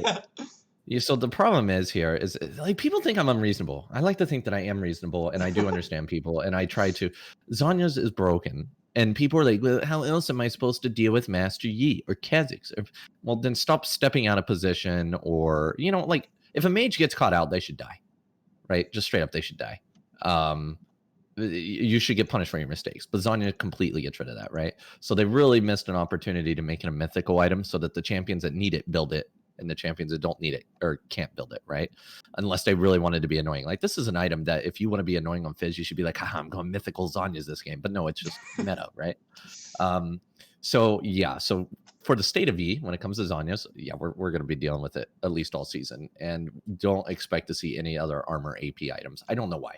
I don't know why they're doing this, honestly. But obviously the people that work on items, I don't know who works on items. I don't know exactly who works on items, right? But obviously, the people that work there are not high-elo. I'm just going to say it, right? I mean, they're like, this looks cool. This looks cool. I add to game. Yeah, so the state of Zhonya's is terrible. And then in Korea, they really love stopwatch. And that item, like, it makes me so angry. It's so angry. Like, I'm even like I'm doing this right, just thinking about it. Like the item stopwatch. You're like clawing at your face, like, oh, stopwatch. Makes me yeah, so and mad. now with the new Q build, like our new Q build, they hit stopwatch and we do 0 damage. Like it just wastes our alpha completely. Our alpha just disappears off of it, which is why the extra cooldown from the build is good, right? So stopwatch Zhonya's, it's going to be around for a while. There's nothing we're going to be able to do about it. Riot has no plans about it. Armor options for mages probably aren't going to be changing at all. And yeah, and now when we look at the nerfs for Master Yi, so the reason why Yi is getting nerfed is because we're overpowered. So if you guys remember, they had this graph where they're talking about what champion gets nerfed. I don't know where that graph is. I don't have it ready. I didn't make the Yi seminar, so you can blame Wuju for this one. But there's a graph where champions that go into certain thresholds become overpowered in some way and they need to be nerfed. So they have like elite play, above average play, average, or normal play, right? So in this case, silver is considered average play. So Wuju has this slide up here. Worldwide, Master Yi has a 53% win rate with a 15.6% pick rate and a 33% ban rate, right? So if you could just go ahead and put it on the Diamond Plus. This is NA, this is World. Okay, yeah, so that's NA, which is largely considered pretty balanced and fair region, right? So we can see, yeah, NA is probably the most banning region out of the top 3 that we have for Riot. So I just accidentally clicked the matchup button. How the heck did I do that? Okay, so if we look at NA, we can see NA has an 11.5% ban rate. So when it comes to like balance changes for Riot, a lot of it, I feel like a lot of it's based on NA. They claim it isn't, but I feel like a lot of it's based on NA, right? So what you see in the sentiment toward G, even in Diamond Plus, is that his ban rate's quite high, right? But he has a 48% win rate. He's obviously not overpowered, and these nerfs are going to hurt us even more. Because if you scroll down, you can see the builds here. And the thing is Master Yi is using a lot of crack, and you can see his win rate's quite good if he finishes all 3 items, right? But we don't really make it to that point, right? We don't really make it to that point. What is NA? And Yeah, and if you swap over to Korea, you can see that in Korea, our ban rate's only 1%. So I just want to say that people in other regions are actually like ruining this for me. Okay, you guys are making it harder for me.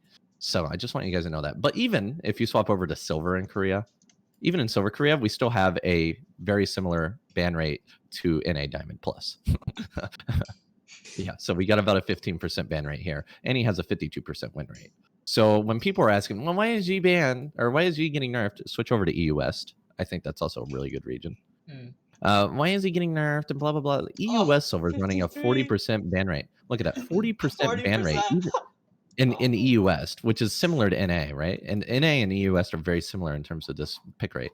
So why is he getting nerfed and blah, blah, blah? He obviously sucks in high-elo. Yeah, so we're getting nerfs because of silver, and we're gonna have to figure out a way to deal with that in higher elo. Pretty much. Yeah. Okay. Well said. I mean, I will say though, I personally don't even feel like the nerfs are that bad. The 2-second off Q nerf, like, it's gonna hurt your farming a little bit, but it's not gonna really matter. Like, if you go Duskblade build, right? I think you talked about this in your guide as well, Cowsep, that you're gonna have like 50% CDR anyway. Like, who cares? Yeah, it's gonna be like an extra second, and then your reset. It's like a 0.3 second nerf at the end of the day. Yeah. So I don't think it's gonna matter that much. Even with on hit Yi, like, I don't think that this Q nerf, I don't think I'm even gonna feel it. I'm guessing I don't even feel it, but I don't know. What do you think, Danny? Do you think the Q nerf is like, is it actually gonna feel bad? It probably makes sense, but like, yeah, do you think they did it the right way? Maybe they should nerf something else. What do you think? I mean, the nerf is like something that I like to call a placebo nerf. It's so small that I wouldn't even bother to think about it. Exactly. Like, if they nerf Raven Hunt, if they nerf Raven Hunter by like 0.5%, it will hurt me a lot more. Probably, yeah. But that's... Yeah, you don't really know how it's going to be until you actually do it, right? You know what I would really like to see as a nerf? I would like to see the duration of his alpha strike reduced. Oh, so like he comes out alpha faster? Yeah, because they complain a lot about how Master Yi, you can't hit him, right? It's kind of like he's in Zanya. You know, it's kind of ironic because they're just like, oh yeah, I love Zanyas, and then they're like, Master Yi's untargetable for 0.85 seconds or whatever, right? Or True. Maybe it's 1 second. I don't know how long it is. But if we could reduce that, I think it would be really interesting, because then you have to use your alpha strike in a more intelligent way to dodge the shots as they happen, instead of just kind of YOLO, right? Oh, I hope I dodge that one, right? Because you're in alpha so long. I mean, that would be a pretty significant nerf, but I think it benefits high elo players, because high elo players get out of alpha earlier, which give them more agency to do other things, compared to low elo players that just use it and dodge CC randomly, right? So you're more susceptible to CC, but you have more agency with your champion and when you have to use alpha strike and timing your alpha strike. And I think that would be a good nerf to low elo, but a buff for high elo, or buffish for high elo, because we can kind of turn that into doing something else other than untargetability. That's a really interesting idea, actually. I kind of agree with that, because I really miss back in like the old Yi where you could alpha onto a single target and just instantly dash to them, basically. I really miss doing that. You just can't do anymore. So yeah, it's an interesting idea.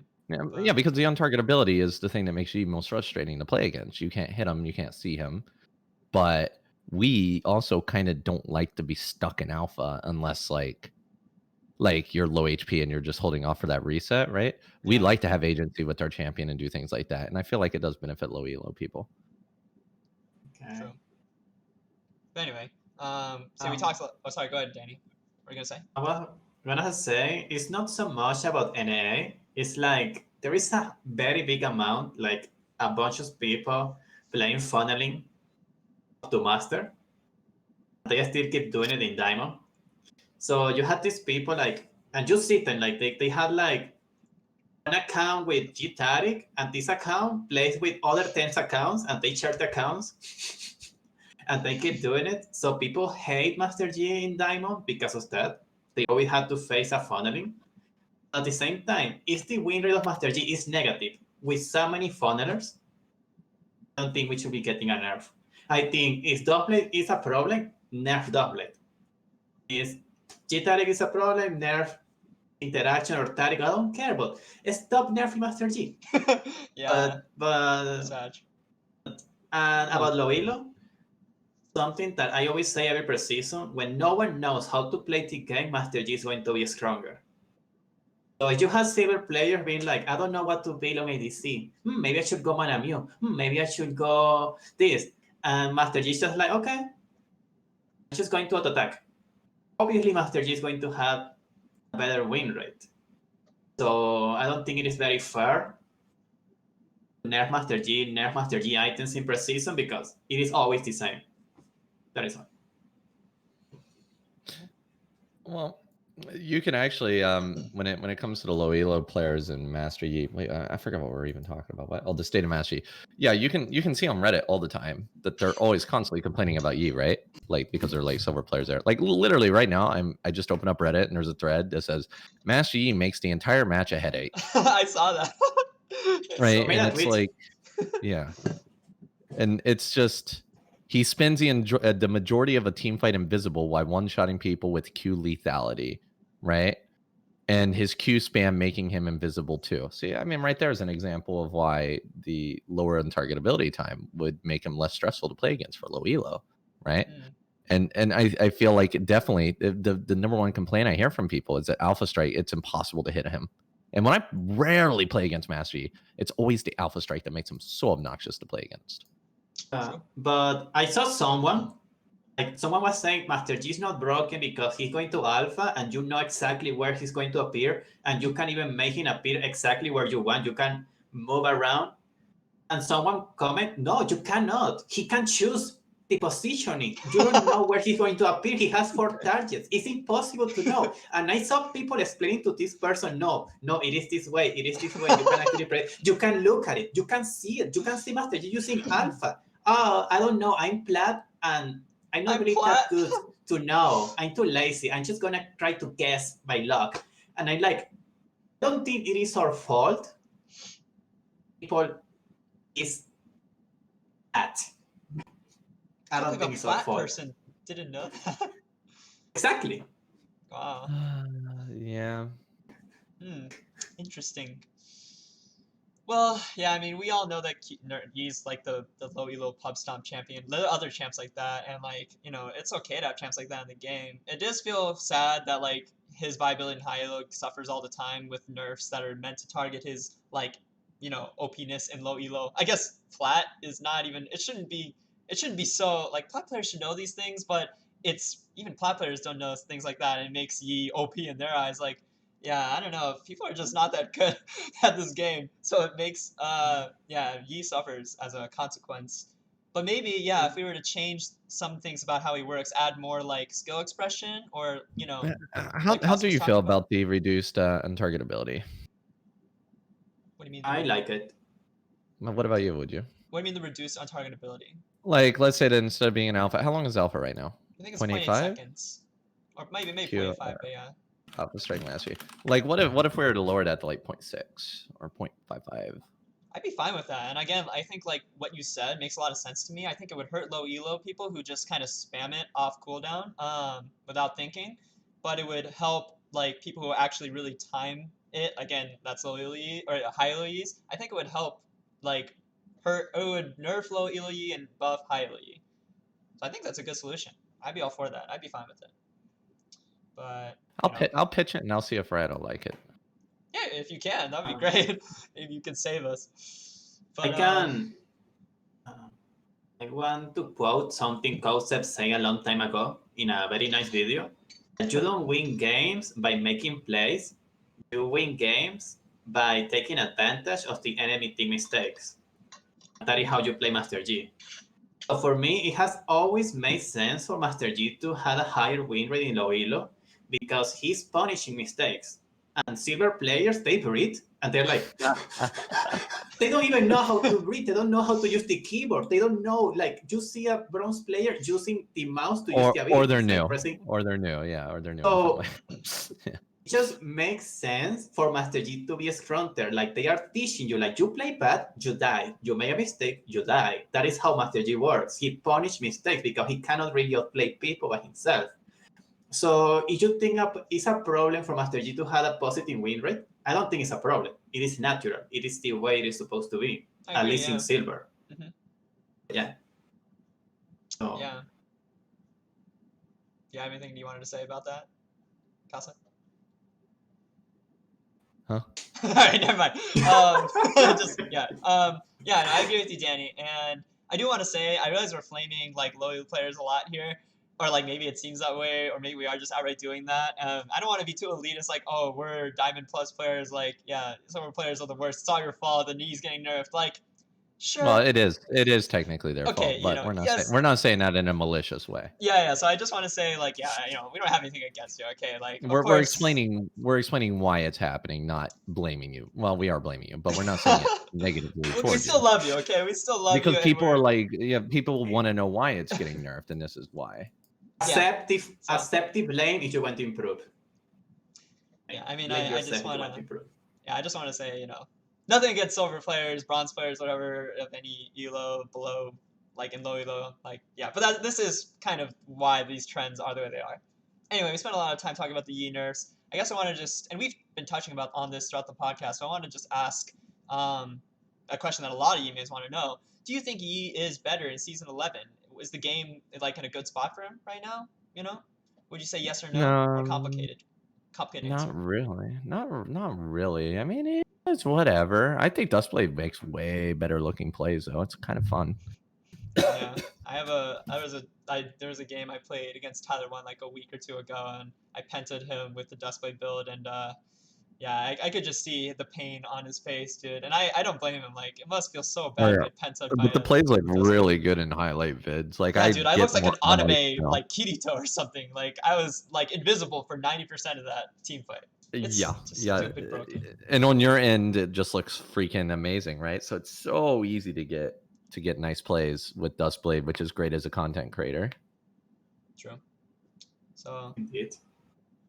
but yeah, so I don't know what do you, so I guess the answer is you don't think he's necessarily like so much better, but the Dustblade build is fun. I think if I'm okay with being D4 for the rest of my life, I think he's fine right now. Okay. I don't know how to feel about that. I mean, he makes great, awesome, beautiful plays in Diamond, and it looks really good for YouTube videos. And people are like, "Wow, you're so good!" When I'm literally just mashing Q. So, yeah, I think he's okay for that. You just summarized all Yi mains, by the way, in a nutshell.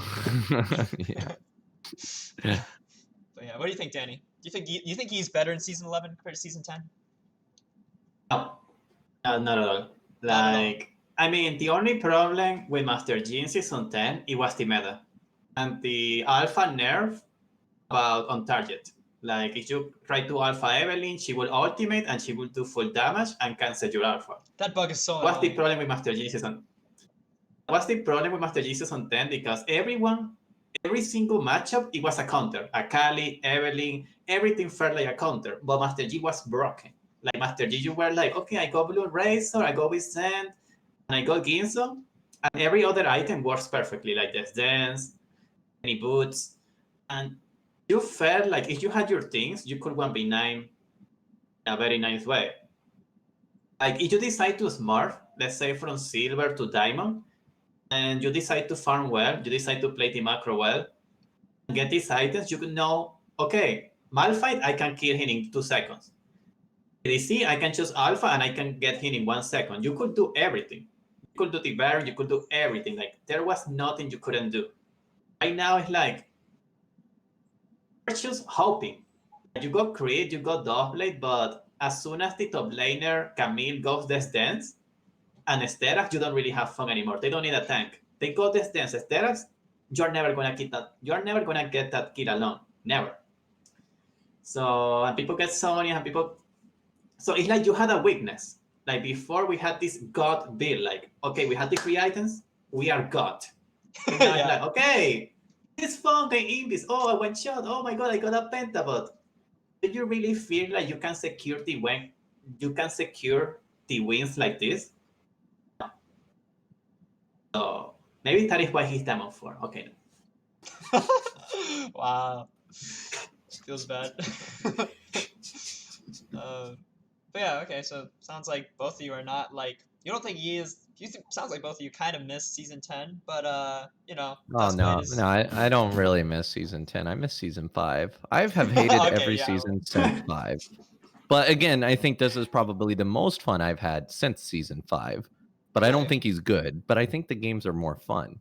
But you know, I play in a very snowbally region, and Duskblade is very snowbally, so I feel like I'm playing again. You know, right? I don't feel like I'm playing against the grain. I feel like I'm just going with it. Okay. Yeah, it must feel nice. For me, it can be very boring. When I play, everyone is scared. So the ADC is on the turret tier 2. Yeah. Unless I appear, they don't leave the turret. They don't leave it. Like I wait for 5 minutes in the bush waiting for, and they don't leave the turret. So I'm like, what do I do? It is boring. Just dive the tier 2 Dive turret. him, bro. Yeah. Just dive him, bro. Just dive him. I'll teach I you don't to get sit the on your invis. turret. I don't get the invis. Yeah, I know you lose invis, true. Yeah, I mean, I'll say that my opinion on this is I think Yi in season 11 is way less straightforward, one-dimensional. You know, you're not just building the god build Danny was talking about. You don't just build it every game and it's like, okay, I 1v9 now. I don't care about what my teammates are doing. I don't care what the enemy's doing. I can carry this. It's not that simple anymore. I do think though that of course we have way more like versatility with our builds, in my opinion. You know, and like Okay, there's well, completely I- different. Oh, you I mean, you would Wuju agree, but... Senshi here. I mean, like, I bet you if you go to, let's do this. Let's try this. Okay, I bet you I can predict the number of any Diamond 1 Master Yi player in Korea server that you click on. I bet I can predict what they build.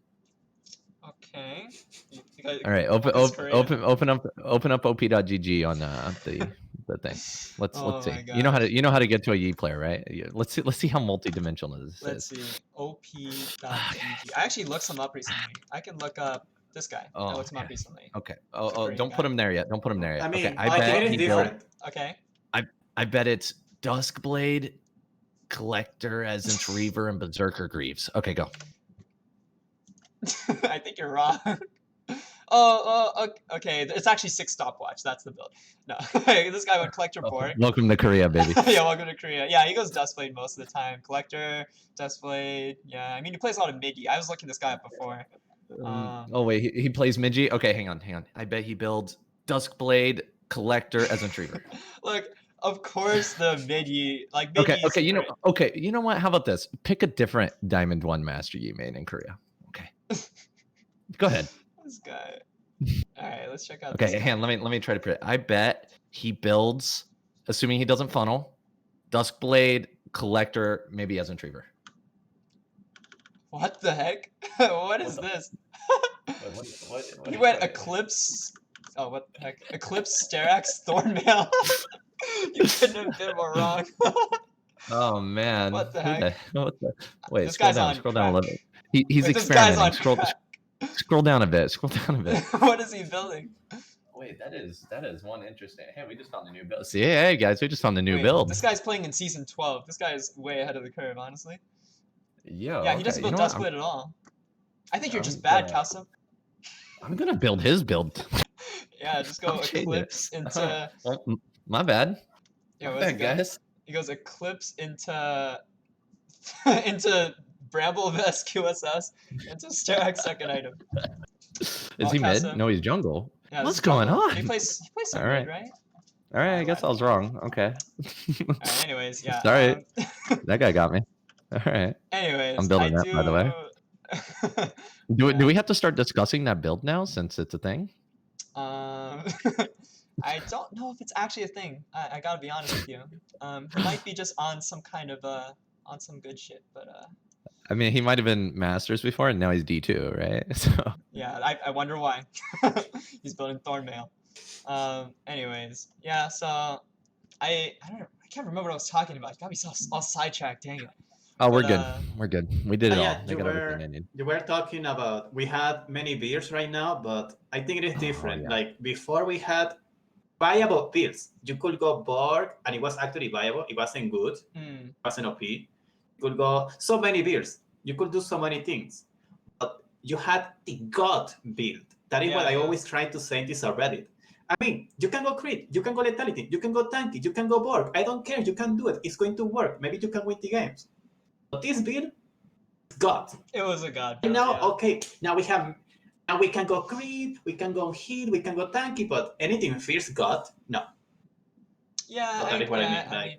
I agree. Except that Eclipse, apparently you can go Eclipse. Yeah, Eclipse is the god build. Eclipse into Bramble, QSS, You know, Sterex, that's the god build. did we even touch on Eclipse into mythical items?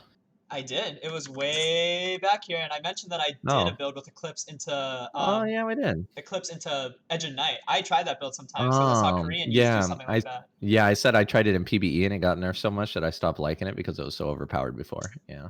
Even so now, it's not horrible, but yeah. Maybe I should look at it some more. Okay, well, I don't want you to lose more LP then. You're already struggling a little bit, so... Oh, don't worry. I mean, don't worry. I can't lose LP because, as I mentioned, I'm literally stuck at D430. Like, it rubber bands me back to it no matter which direction I go. So I guess you're right. I'll do it for you. I'll losing is good. Yeah. Anyway, the more you lose, the easier it is to get Penta. That's true. And more clips, more content, more popularity. You guys are doing it wrong. Just stay in D4. Actually, Cowsep's got it all figured out. He's the veteran here. That dude got it figured out. But, all right, I'm ready to move on. Yeah, hey, let me finish what I'm trying to say, okay? I keep getting cut off. All I want to say is that I think he doesn't have a god build this season like he did in Season 10, but I don't think he's bad. I actually think the Kraken PD Lethal Temple build, I like it a lot. It feels so good. You got to try it. But also the key about Season 11 is you got to build right. You don't just build one-dimensional god build every game, playstyle Season 10. It's not like that anymore. You have to build the right items for the game you're in. And I know it was like that in Season 10 to some extent, but way more so this season, I think you want to pick the right build for the right game. It includes the runes and everything. So he's trying too hard. Okay, you know, maybe you're right. Maybe I'm onto something also. But you're outnumbered here. You're trying to make lethal tempo a thing. You're trying hard to do these things. Just build Duskblade. Don't go against a grain. Okay, who's D4? Let me make a question. Like press 1 if you guys like to think, and press 2 if you guys prefer to play brainless, not thinking, not build the same items every game. Well, that's not fair because the community is. Of course, we're gonna pick the DJ answer number 1, no matter what. That's how. I just like the alpha. You know, like it feels good to have CDR. Just don't do it. Don't overthink it. That's one of my favorite. Like that's one of my favorite questions. Or whenever people come to me and they're like, "Should I do this, this, this?" I'm like, "Why are you overthinking it? Just do this. Like don't think too deeply into it." Yeah, I'll say this: if you are someone who doesn't like to think that much, Cowsep and Dani are right on the money. Screw all the other builds. It's Duskblade all day long. Or if you're Cowsep, you just dodge if it's not a good Duskblade game. But if you want to just humor me for a second, okay? Maybe Wuju is just completely drunk, but humor me for a second. Maybe there are games where you don't want to build Duskblade. Maybe there are games where you actually want to build lots of all kinds of different things, right? Maybe every game is actually kind of winnable if you just build correctly. I know that sounds crazy, but I do believe that's how Yi can be played this season. If you build correctly for each game, not building the same thing every single time, either you go the Kraken Duskblade or Kraken Lethal Temple build or the Duskblade Hailblades build, depending on the game. I think every game is winnable and Yi can do well. But there is no God build. Anyway, that's all I want to say. I just want to get my spiel out there. That's my opinion. But anyway, we can move on here. Spend a lot of time on the slide. So this is the slide that I'm sure none of us are like super excited to talk about, but like I am. I can boom boom boom. I can boom boom boom this just like I did with the items. All right, go I for no it. longer take forever to do things. Lee Sin, one shot him. Kha'Zix, one shot him. Garner, I never see that guy, but if I do, dodge him. Shaco, one shot him. Vi, I never see her, but if I do, she's okay. You don't one shot her. Maybe one shot somebody else if there's another tanky dodge. Vayne, one shot her. Kali, permaban. Tryndamere, does anybody still play him? Kinnan, okay, he's kind of annoying. Wukong, yeah, he's kind of annoying too, but I don't really see these champions too much, so they're not really a problem. Just avoid them in team fights and you can clean them up later. Graves, man, that champion is obnoxious. Try to kill him before he dashes, but he's my second ban, but try to kill him before he dashes. Elise, man, are you still having problems with Elise, would you? I know I said it back like last podcast. It was like I had trouble with it back then. But honestly, not anymore. Yeah, I just one-shot her. yeah. So one-shotter. Warwick, get a quick silver. He's pretty uncommon. But if you get a quick silver, you can actually two-shot him. He's not really a problem, right? Gragas, one-shot him. Zach. What? Zach, just ignore him, and if he blobs, one shot is blobs because one alpha, one shot, right? Rammus, I'll just quick silver that guy and walk away from him. Pantheon, I know that he blocks your damage, but one shot him, right? Jax, Jax, just don't 1v1 him. Just don't 1v1 him. Udyr, does anybody play that champion? And Rek'Sai one-shot him. There you go. Wow, that was so helpful, Cowsep. Thank you so much. We can just end the podcast here, honestly. I think we can just, just turn it off. Thanks for watching, guys. It was fun. Yeah. Okay, now you guys can go use your logic while I just sit on my Dustblade build. All right, that was Cowsep's logic. I don't know, Danny. Do you want to do the same thing? Just give a rundown of some of them, or do you want to just we can highlight some matchups in particular that I think are interesting. And why is there no Zanyas in here? Where's the Zanya? Well, that was on this slide. We already talked about Zanyas. Oh, okay. But hey, you can harp on Zanyas more. I'm sure E-mains love hearing you talk about it. No. You've given your 2 cents, though. I think it's fair. We can talk about actual champions now. But yeah, what do you think, Danny? Is there anything you want to say about this? I mean, I think Zonias should be in the counters. I don't care if it's not. Zonias is a champion by himself, okay? You just see it in every game. So I think let's see. Yes, you can one-shot him, but right now, if people play with the Dance Sterax, you don't really one-shot them. And he can actually dash and get you close to someone that you don't want to be close to, and then it can be awkward. I suggest you one-shot him. Who plays a Skarner? But I hate Skarner. Murthos. Shaco, he can be annoying. Now you can one-shot him, but I hate Shaco. By when you play crit, now you need to actually think not okay, I'm going to go in. No, just wait for Vi to use an ability. Then you go for her and you one-shot her. Pain, you actually one-shot her. You see her use Q, she's dead. If Pain use Q, she's dead. Do not wait, just go in and she's dead. You don't even need to auto or she just dies in Q. Akali is right now you can do this, you can alpha on people and then you run away with ultimate and goals. You wait 3 seconds and then you can alpha again. and you can try again. So you can try that against Akali, but I hate Akali. Tryndamere, I hate him with all my heart, but as I said before, when you play crit, you don't have to be in the front, so you are waiting, you see Tryndamere and you know he's going to die in 5 seconds, and he's going to give you the invis in 5 seconds. And the reset, so you're just waiting in the defense, the sound of Tryndamere, and you know it's going to win, and then you press alpha, I invis, and you win the team fight. So Tryndamere is not a problem in team fights, and he kills everyone. I don't see anyone playing Kennen. I hate Wukong. I hate Wukong a lot, actually. That champion makes no sense. It makes no sense. Double knockup, baby. Right with Face Rush, he's it makes no sense. Elise, it's annoying because she can actually go Fierce Item Sonias. I hate anyone who can go Fierce Item Sonias. Warwick sucks. Warwick is not a champion right now. True. Gragas, he can one-shot you too, so you actually have to play the fight well. Even if you dodge the abilities with the alpha, then he press Sonias and... Yeah, he's so annoying. I hate Gragas, actually. Zac, I don't see anyone playing that, but I think I hate Zac. Ramos, is I said before, you just need to... you get close to Ramos, and right before he's going to attack you, he's going to use the armor DW, and then you run away. And then you wait for him to deactivate it, and then you go again until he's dead. Ramos relies on that ability. And now you can actually run. I like Ghost because you can split push. You see someone, Ghost, I know. You don't need flash. And it doesn't really hard to use it. Yeah. I hate Pantheon. I really hate Pantheon. Oh yeah, Pantheon's so annoying for me and Danny, I guess. Oh, I think it's annoying. I mean, maybe in your case, but I mean, we don't play with 0 ping. We cannot dodge the stun in a reliable way. Oh, yeah. And people hate us. Maybe people don't see Master Yi in Korea, so they don't hate Master Yi. But if you play in NA, people see Master Yi and you can go 0-10, and 5 people is going to just flash. It's true. They hate you so Pantheon, much. Flash Stone, Pantheon, Flash Stone, ulti game. Pantheon, you're trying to do a 1v3 and you're going to see Pantheon using the ultimate to kill you too. So everyone hates you. Why don't you just one-shot him, though? While we're talking about Pantheon. As soon as you press alpha, he's going to use the Yeah, but I've never seen his that. little dashy dash thing. But like, if you do that and he uses it, then he's not like doing his other thing, right? So like, I just walk behind him and I just kill him in 3 autos. Yeah, maybe. They can be awkward sometimes because he usually has someone else right next to him. He's almost never That's true. alone.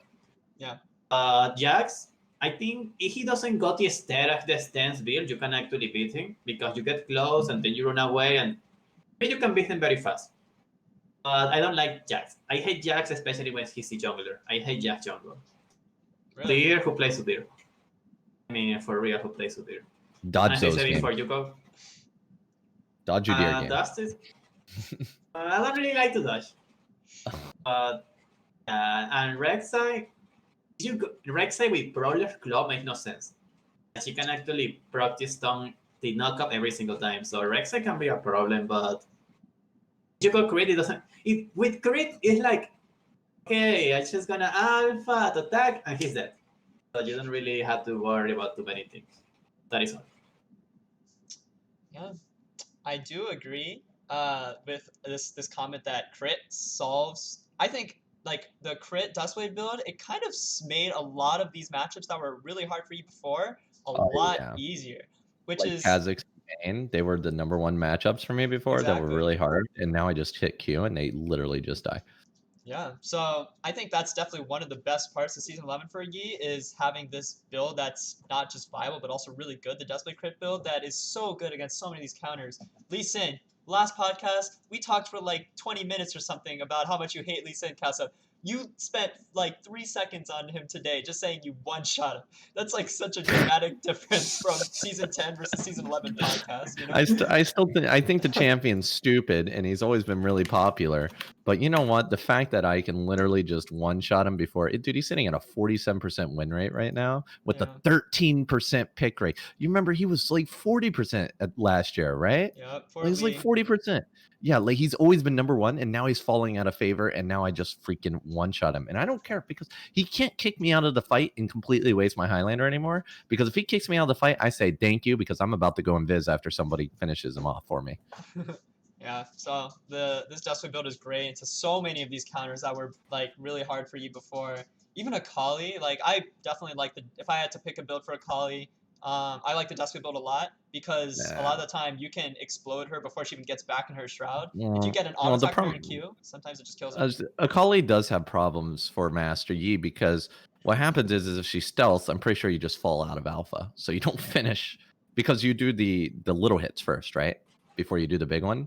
So if they Zhonya's, so if they Zhonya's or stealth up, I don't know exactly how it works with Akali, but every time I fight Akali, like my alpha just gets wrecked. I don't know. Maybe it's a Zhonya's. It might not be the stealth, but Zhonya's just completely ruins my day. If they become untargetable in any way or anything like that, you just fall out of alpha and you lose all your damage, right? So because you know how Akali always gets fed, right? And then she'll run around, she'll one-shot you back and then go invisible. So she's still the most problematic. She's my #1 ban now. I always ban her every game. Yeah, I definitely agree. Akali is very high up there in terms of the best champs against you right now. Who do you ban? Who do you guys ban? Danny, why don't you go ahead? I decide. I mean, maybe I should stop doing it, but I decide since Kha'Zix is broken, apparently, I don't even want to find out how broken he is. So I always remove him. Yeah, but maybe I should stop doing it. Oh, no. Definitely stop doing it. You just one-shot him now. Like, legitimately, he just gets one-shot. I'm not even, like, kidding or being sarcastic or angry in any way. Like, he just dies in one hit. He's one of my favorite matchups now. Danny, I was the same as you for most of preseason. I was banning Kha'Zix all the time. And then I think one of my other Yi main friends was telling me, like, dude, stop banning Ka. Just build Dustblade and you one-shot. I'm like, really?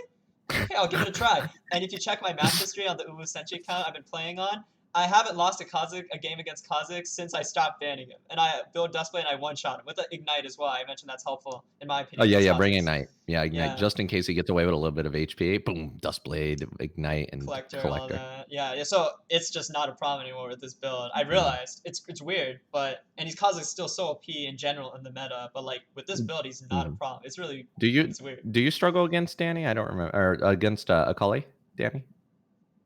Yes, I hate Akali, but like, how to say it? You just need to let Akali show her brain. Like, as I always tell people, Akali is going to use Invis. He's going to beat you 100% if you stay there. So you run away, and she's going to follow you. And then she one-shot you. No, she one-shot you. Yeah. Right? I mean, it doesn't always work. It doesn't always work, but I learned the only way to get rid of the 20-second Invis is running away from her, and chances are... You need to reset though, right? And then she goes in Viz, you're not going to get that reset. So you waste your alpha on her, which is just obnoxious. Or she stealths on you and she runs away. Or God forbid your teammates feed her like 5 kills every time, right? Every time, yeah. So it's her and Graves are my bans. But you should. Who would your second ban be, Danny? Since you're going to try. I think Graves. I think Graves. Yeah, Graves is really annoying. But if you get him before he dashes, you can one-shot him. But if it's after, no, you're not going to one-shot him. Yeah, would you? I agree with the Graves ban. Like, the thing is, Graves, like, you destroy him once you get, especially if you're going to Deathblade build, you can one-shot him too, even with all the armor. But he is just like, I think it's not even that Graves is, he's like a good champion in the meta right now in general, right? And against it's like, he's not even necessarily so good as that he's just so tilting and annoying to play against. Like, he actually just destroys his auto my attacks, mental. man.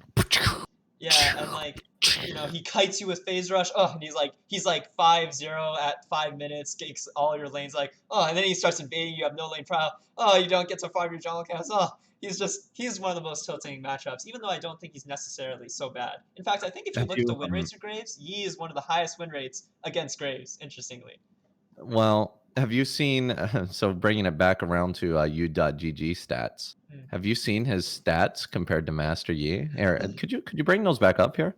Actually, I want to show you a nice difference between NA and Korea, and probably why our differences in Graves, why our bans differ so much. So Graves and Plat Plus World. Yeah, it's really do Diamond Plus. It's really important to remember that when we're talking about these things, guys, we're talking about different regions. We come from different regions, so we have different biases and what happens. So can you pull up NA? Which I would say NA is probably more your guys' thing. So NA Diamond Plus, he has a 54% ban rate and a 20% pick rate. Right, his win rate's not great, but you know that's because literally everybody plays him, which skews it down a bit. Now, if you could hop over to Korea, and I'll show you why I don't ban Graves. Wow, it's even higher ban rate.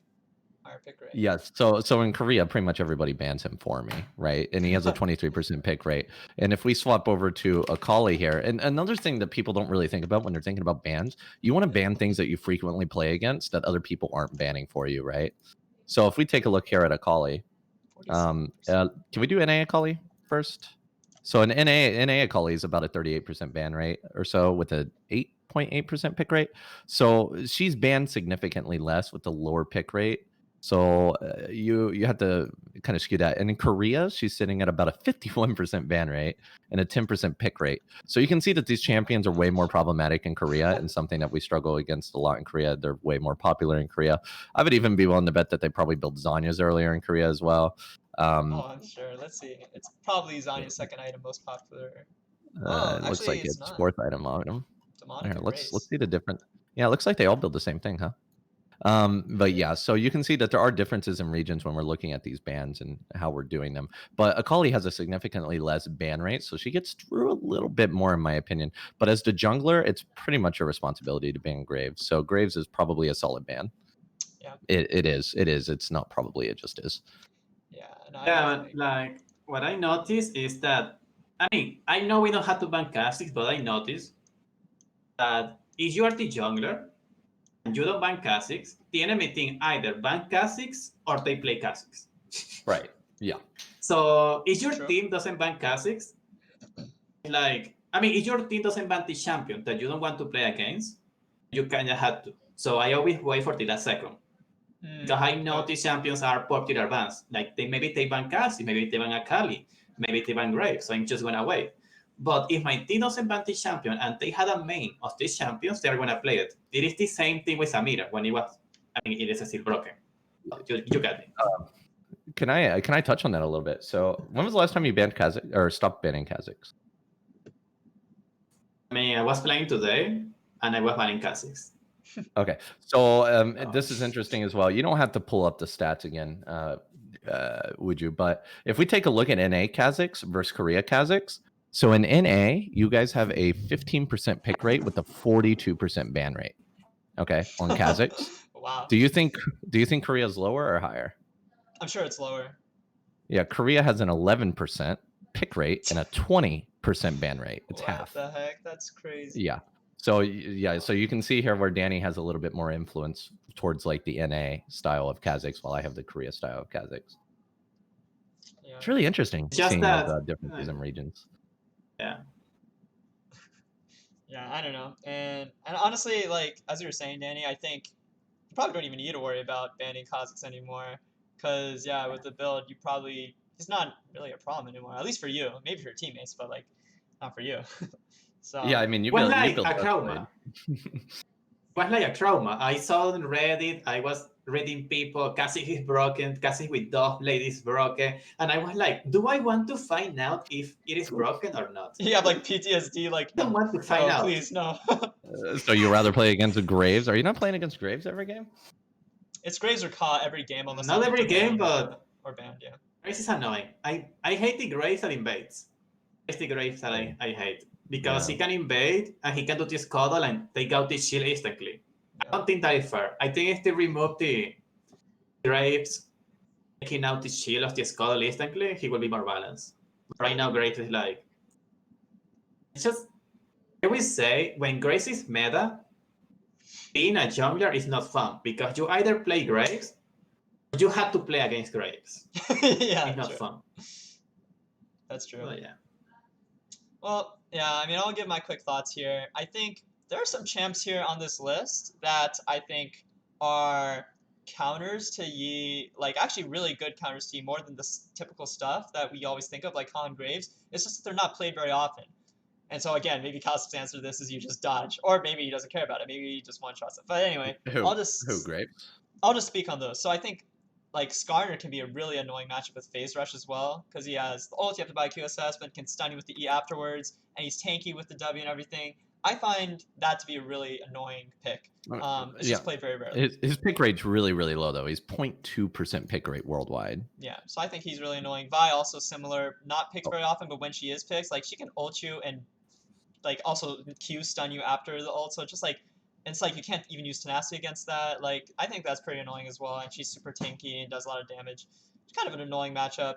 Gragas also, Dani mentioned about how annoying Gragas can be. Like even if you dodge his E, ult, everything, he has like haste builds where he can have like his E on like a 2 second cooldown or something. He's really stupid, and he has Zhonya's on top of it. Like that's just so annoying. I think Wukong is a little bit annoying, but like you can deal with him. You just need to build tanky. If you Duskblade users face with Wukong, I'm sure you hate it. Tryndamere also, sometimes like I struggle against him, but I think the crit build is probably like makes it easier against him because you just one shot him. Maybe the invisible, like yeah, it's probably better against him. I also threw Rammus in here, but he's not even really a counter. I think most high-elo Yi mains enjoy facing Rammus because usually you just destroy him. But in low elo, everyone thinks Rammus is a Yi counter. So I just wanted to throw it in there. He's not actually a Yi counter if you just build him. You build correctly against him. QSS can be good in that regard, or just like Witsend, you know. Yeah, I used to ban Kha'Zix all the time. Now I'm banning Graves after I realized that Ka is pretty easy for Duskblade Yi. That doesn't mean that I think Graves is the hardest matchup for Yi, though. It's just he's played so often, he's so annoying, so tilting diverse. So that's my take on it. I ban Graves now. Not that even he's the most annoying champ for me to face, but yeah. And most of these other champs, it's like they can be annoying, but like usually I'll outscale them and just start one-shotting them, whether it's with Kraken or Duskblade. So yeah, I just thought it'd be interesting also to highlight what the highest like win rate champs against Yi are in Plat and Diamond world. According to GG, Udyr is the highest win rate counter to Yi in Plat Plus, and it's Rek'Sai in Diamond Plus. You see Wukong up here as well. Elise is still up there, even though we were mentioning that like she's not supposed to be such a problem, but she's still up there. Skarner also, even though he's not played that often. So I just wanted to like, I guess, mention that these are some of his counters. Where did Cowsep go? I wanted to add another champion. Lulu. Hello, welcome back. Sorry, go ahead, Dani. I wanted to add another champion, Lulu. Yeah. Oh, I'm one-shotter. Yeah, true. If you're Yeah, Cowsep, but is your bot lane loose lane and you have to rely on only your damage to deal with it. It's like you try it once, you don't do it, and the game feels awkward from there because anyone that you try to one shot, like, Lulu is just there to make sure you don't even get your first kill. So I don't really like to play versus Lulu. Yeah, me too. I actually think Lulu is like one of the best support counters to Yi. I also think Janna, a good Janna can be really annoying for Yi to face as well, because you try to dive onto people and kill them, and then she knocks you up and ults you away, and yeah, you just get cucked really hard. Not so much anymore. I one-shot her too. There's Alpha auto attack and she dies. Like with the Red of Might, she ults and she dies anyway with the And Collector. she ain't healing nobody after that one. It's a good if it's a good Janna, okay. No, but Master Plus. No, Lulu no, you don't. Like you Lulu have is to a- one-shot like- her with just the Q. Sorry, go ahead, Danny. I don't want to interrupt you. Go ahead. no, but what I say is that okay, you can one shot Lulu. Like it's not the easiest thing to endure. You have to rely on her maybe using something first. But she has like 3 abilities that can actually annoy you. Like 3 abilities. And the problem is, if you try to go for someone else, you cannot do it. You have to go for Lulu or you cannot play the game. And sometimes you just cannot do it. And even if you go for her, it doesn't really secure anything. So I mean, it's only a Lulu problem if is- she ults herself. But if she does, then like you're knocked up, and then she's tanky. Like you can't finish her off. You'll probably die. She'll probably polymorph. Well, like, you know. Well, you have it depends on how you approach the Lulu fight, right? Like obviously in a lower ping environment, it's much easier to dodge her polymorph and the knockups. But like I don't really struggle against her. Usually I run into her, and if she polymorphs at me, I alpha strike her and I end up knocked up, right? But it's not really a big problem because now her AD carry doesn't have that peel, and I end up killing her before I die. And I go invisible at like 10 or 20% health, depending on if her AD carry's hitting me. And then I go kill her AD carry, right? And then yeah, I really don't struggle against her too much because yeah, if she shields and ults herself, yeah, she's not gonna get one shot. But in a team fight, that's usually not a problem for me. I don't find her to be problematic. It's the tanky supports that get me. That's what gets me. That's good advice. Oh, sorry. Go ahead. I just didn't like it because sometimes the ADC is fed and you are used to. I don't care if the Ashe has 10 kills, I can one shot her, but then she has a Lulu ulti game right next to her. Yeah. And they had the heal, they had the exhaust, they had the ultimate, the shield, the polymorph, and it's like. Exhaust. The exhaust, I admit exhaust is problematic. So it's just annoying because Lulu by herself, like, ADC could have a Nautilus, a Leona, but you can one shot the DC before they do something. But if the DC has a Lulu, unless the Lulu is like in the front, like trying to use the polymorph against you and you dodge it, you cannot do anything. So if they actually play the fight well, the DC is fed, it's like, what do you do? So I have been in that situation before and it's very awkward. So that is why I don't like Lulu, yeah, for real. Yeah, I'm with Danny on that. I think Lulu is a pretty hard Yi counter. But I think Cowsep brought out some good advice there about, like, if you can, it's kind of similar to Zillion, if you're facing a Zillion, if you can bait out Lulu to ult herself or Lulu to ult the person you're going for, then you could just switch targets on the person she did ult and maybe kill them instead. Yeah. So that's good A advice. really good way of dealing with her is that you run onto the AD carry, right? And you don't alpha them if you can. Like Flash. Flash is really good against Lulu. So you flash onto the AD carry, hit him twice, and then alpha Lulu, and she always ults. Yeah. That's great advice. Yeah. Every time. That's true. And then she dies. Yeah. I mean, maybe once you get to like really high elo, they'll be smart enough to avoid that. But like, it works most of the time. 99% of the time, that will work. So it's good advice. Yeah. I mean, I don't really have anything else to say about this. I forgot to mention Zac is another thing that's like another champ that's not played very often, but is so annoying for you to face when you do have to face him. Also, right now, one of the biggest, I was going to talk about this earlier with Pantheon, one of the biggest and most popular supports. I don't know how it is in NA. I can search Pretty it. popular in NA too, Pantheon. Yeah, Pantheon support is played fairly frequently, which is probably why I say just one-shot him, because when I think of Pantheon, I think of support Pantheon. Okay. So like the stats in NA has an 18% ban rate on Pantheon. In Korea, we have a 53% ban rate on Pantheon. Jesus. Wow. Yeah, so it's true there. So he's played a lot in support. Yeah, I'm not surprised. He's like he's got the Korean play style with him, you know? Oh yeah, the early game snowball just Yeah, roam. yeah. But yeah, I think he's pretty annoying too. Anyway, we spent a lot of time on this slide. Let's move on. I mean, So I did mine nice and fast. I don't know what took you guys so long. yeah, I know Cowsep's he's faded. Anyways, so let's talk about pathing just very briefly. There is this new jungle pathing that's come out with the jungle changes, right? Where Yi can, in fact, full clear, finish his like start red buff, go go red buff to Krugs, and all the way up to blue, and you can finish killing the Grump by 313. There's like videos out there on the internet about it, and I've done it in my games too. Especially with the leash, you can very easily get to the crab by the time it spawns after full clearing all of your jungle.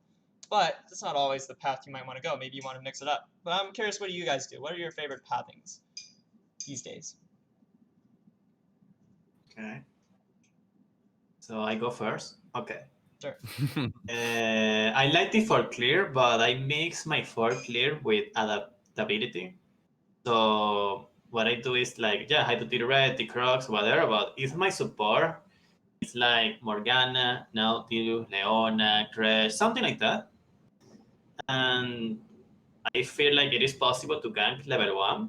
I'm just gonna do red, go bot lane, and get one free kill, get a double kill, and recall. So it's like when you see the chance, you do it. If you don't like, okay, red, can I do it? Yeah or no? Okay, Crocs. Okay, farming. And then you do the Raptors and you see bottling again, because sometimes the bottling in this minute when you are finishing the Raptors, they are low, they are fighting, they are pushing. You could actually go from the Raptors bottling and gank and get 2 kills. But if you don't see it, okay, whatever, who cares? But also part of my pattern is like, if I can steal experience from the mid laner as I do the Raptors, I do it. Free real estate, okay?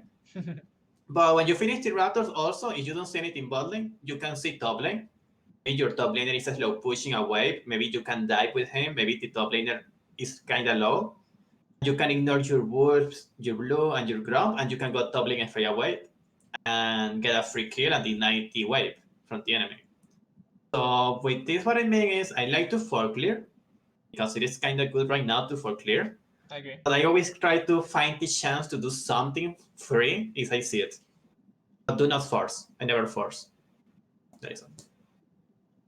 Yeah, well said. I agree with all that. Cowsep, what do you think?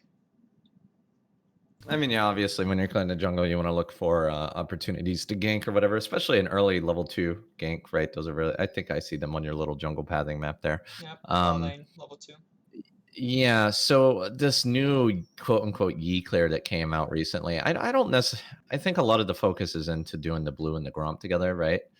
But I think a lot of that's just showboating. I think the clear speeds have really improved. Yeah, because we were literally just talking about how the Alpha Strike does bonus damage on every hit. Yeah. Right?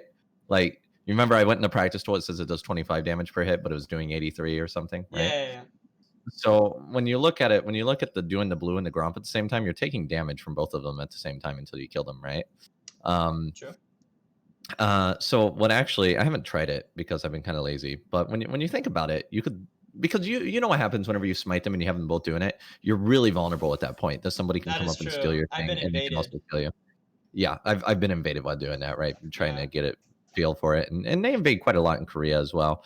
So what I think is, I think our clear speed's increasing because people are actually paying attention to what you need to be killing and when you kill them, right? So I personally autopilot a lot when I play. I read chat, I play with my cat, as you probably noticed, right? I do things like that. So I wasn't doing my clear optimally. So I was finishing my clear at I was finishing blue at 3:30. That's with 20 seconds. that's without the Gromp. So and yeah, it's so we're seeing here where Yi players are actually kind of taking their clear seriously. So like some of the notable things that are important for your clear is start red, pull it down to your Krugs is the best that you can. You have to walk between autos in a certain way to where it isn't just standing in place, auto attacking you while you're moving, right? So you have to be mindful of that. And you want to make sure that you use your E on the medium-sized Krugs, right? And you want to alpha into the camps because it closes gaps, right? And if you're hitting multiple targets, so we talked about how when you alpha strike something and it heals up, I think Danijrm was talking about that. That only happens when you don't have enough targets with your alpha, right? So on Krugs, you hit 2 of the Krugs, right? So it does heal, but not as much as if it was a Gromp or a blue or a red, right? So it's okay to use your Alpha Strike if you got vision from your bot lane, walk in the lane or whatever. Use your Alpha Strike to close that gap, or you can use a ward over the wall, I guess. So you close the gap with that. You use your E on the medium-sized Krugs, and you want to leave the medium-sized Krug alive when you're doing the big one, so that when you finish the big one, you can kill the medium size, right? These are things that save you seconds, right? Just tiny seconds. The way to save seconds is to use the smite as soon as you get to the Krugs, so you still have the double strike. And so you have the double strike charge, and you don't lose damage using Alpha as well. Okay. I mean, he's thinking way more big brain than I am. I'm sitting here. And I noticed that walking to kite the red and getting it close to the Krugs and charging double strike is so important that you actually do it faster alone and with a leash. If you get a leash from the top laner and he doesn't let you kite, you will reach the Krugs maybe 153. Yeah. If you do it alone, you reach 149. Yeah, because so getting a leash is bad. Right. Right, because then you can't move it towards the Krugs, yeah. And yeah, so it's little things like that. This is just the Krugs and the red that we're talking about, right? And then you get to the Raptors, and you alpha the Raptors to close the gap, because you lose no damage on Raptors from alpha striking, like you would with the Scylla one, right? Because you only lose the damage on the small hits, because the small hits apply before the alpha ends, while the big hits apply after the alpha ends, and with 4 targets, all the big hits are applied. So you hit the Raptors, right? And I take out one of the Raptors with my autos, one of the small ones. I pull it back towards the bush. I kill one of the small Raptors so that I can get through to the big Raptor easily. Now, the range Raptor is really hard to kite, right? Because the way that it functions. And so you just want to kite those Raptors efficiently as far out as you can. I always struggle with the patience bar on the tiny Raptors. Do you ever struggle with those, Danny? Like, it'll just randomly reset on me, even though it shouldn't be, right? Like, the big one will have a patience bar, and the little one just randomly runs away from me. Now I do it in a different way. Right now, what I'm doing, I'm going to try to explain myself as best as possible, but even if you want, someone could go to the practice tour and show it. It wouldn't take so long. The Raptors, I use the Alpha in a small one, and I attack it once. I think I attack it twice. Right? Yeah, you attack it twice to kill it. Yeah, you attack it twice to kill it. And then you attack the big one time, and then you activate the E with the double strike. The way to get the Alpha again, you use it on the big one. And that one is going to die. You don't need to attack it again. It's going to die by the last tick of the red buff plus talisman. And then you attack the small ones. It's only going to be like to left, I think. As you walk to the bush. Yeah, you walk. Don't lose any tempo. Yeah, because you can't kite the big one, so you want to kill that big one as soon as possible, right? Yeah, like this is the way I do it, and it never resets, and I don't have to kite anything. You can actually go there, attack twice a small one, then attack the big one, tank as much as you want, alpha, and then go for the small ones, like the 2 remaining ones. And I think I like this way. At that point, you would have 1 remaining one, right? Because you killed 1, you alpha strike killed 3 of them, so you'd have 1 left, right? I mean, when you alpha the big one, like the second alpha, it's only like 2 left, I think. Almost always 2 left. And I noticed that you have to attack first one, then the other. You let the talisman apply on both, and maybe you can actually finish both with a double strike. But it's kind of hard to do that. But you say one attack. Yeah, I'll look at trying that. Yeah, I remove one of the small ones immediately, and then I start working on the big one because I'm kiting it away, right? And when I kite it away, the small ones are easier to kite. So I kite it away while I kill the small one first, and then I leave at least 4 of them. I usually leave at least 4 of them, and then I already have them at the bush, and then I attack the big one, and then I kill it with alpha, right? And then there's still 1 small one left if you kill the first one, right? And then that's the one I kite away, because I can't kite the big Raptor. The ranged attacks are really hard to kite, but the small ones are really easy. So that's kind of how I do that one. So a lot of this clear speed, we're basically going camp by camp here. A lot of clear speed is how you handle the camps, not necessarily the blue Gromp thing. So then we get to the wolves. And I always eat the wolves because I'm on autopilot. You don't eat the wolves. You're not supposed to eat the wolves because the wolves always die in 2 alpha strikes. You're always going to kill it on the second alpha. So you auto the wolves, you alpha strike it. You can alpha before you auto, or you can auto before. It doesn't matter. No matter what, it's going to die in 2 alphas. So usually you want to use your alpha to close the gap to get there faster, and then you want to pull it up towards the blue. And then as you're walking, like you have 1 second on alpha, you walk away from the wolves, and then you just alpha strike, kill them or whatever, right? So you instantly kill those in 2 alphas always. Never eat the wolves. The wolves are the easiest camp probably. And then you have your blue, and this is where everybody thinks it's supposed to be really cool. But this is where you're also the most vulnerable. If you pull the raptor and the blue together, you're taking damage from both. But I don't really think this is required, because your alpha strike, as I mentioned, does bonus damage per hit. Way to go, guys. We learned something new today, right? Well, I learned it 2 months ago. Thank you very much. But yeah, so you do bonus damage on each hit. So the small hits actually aren't that small.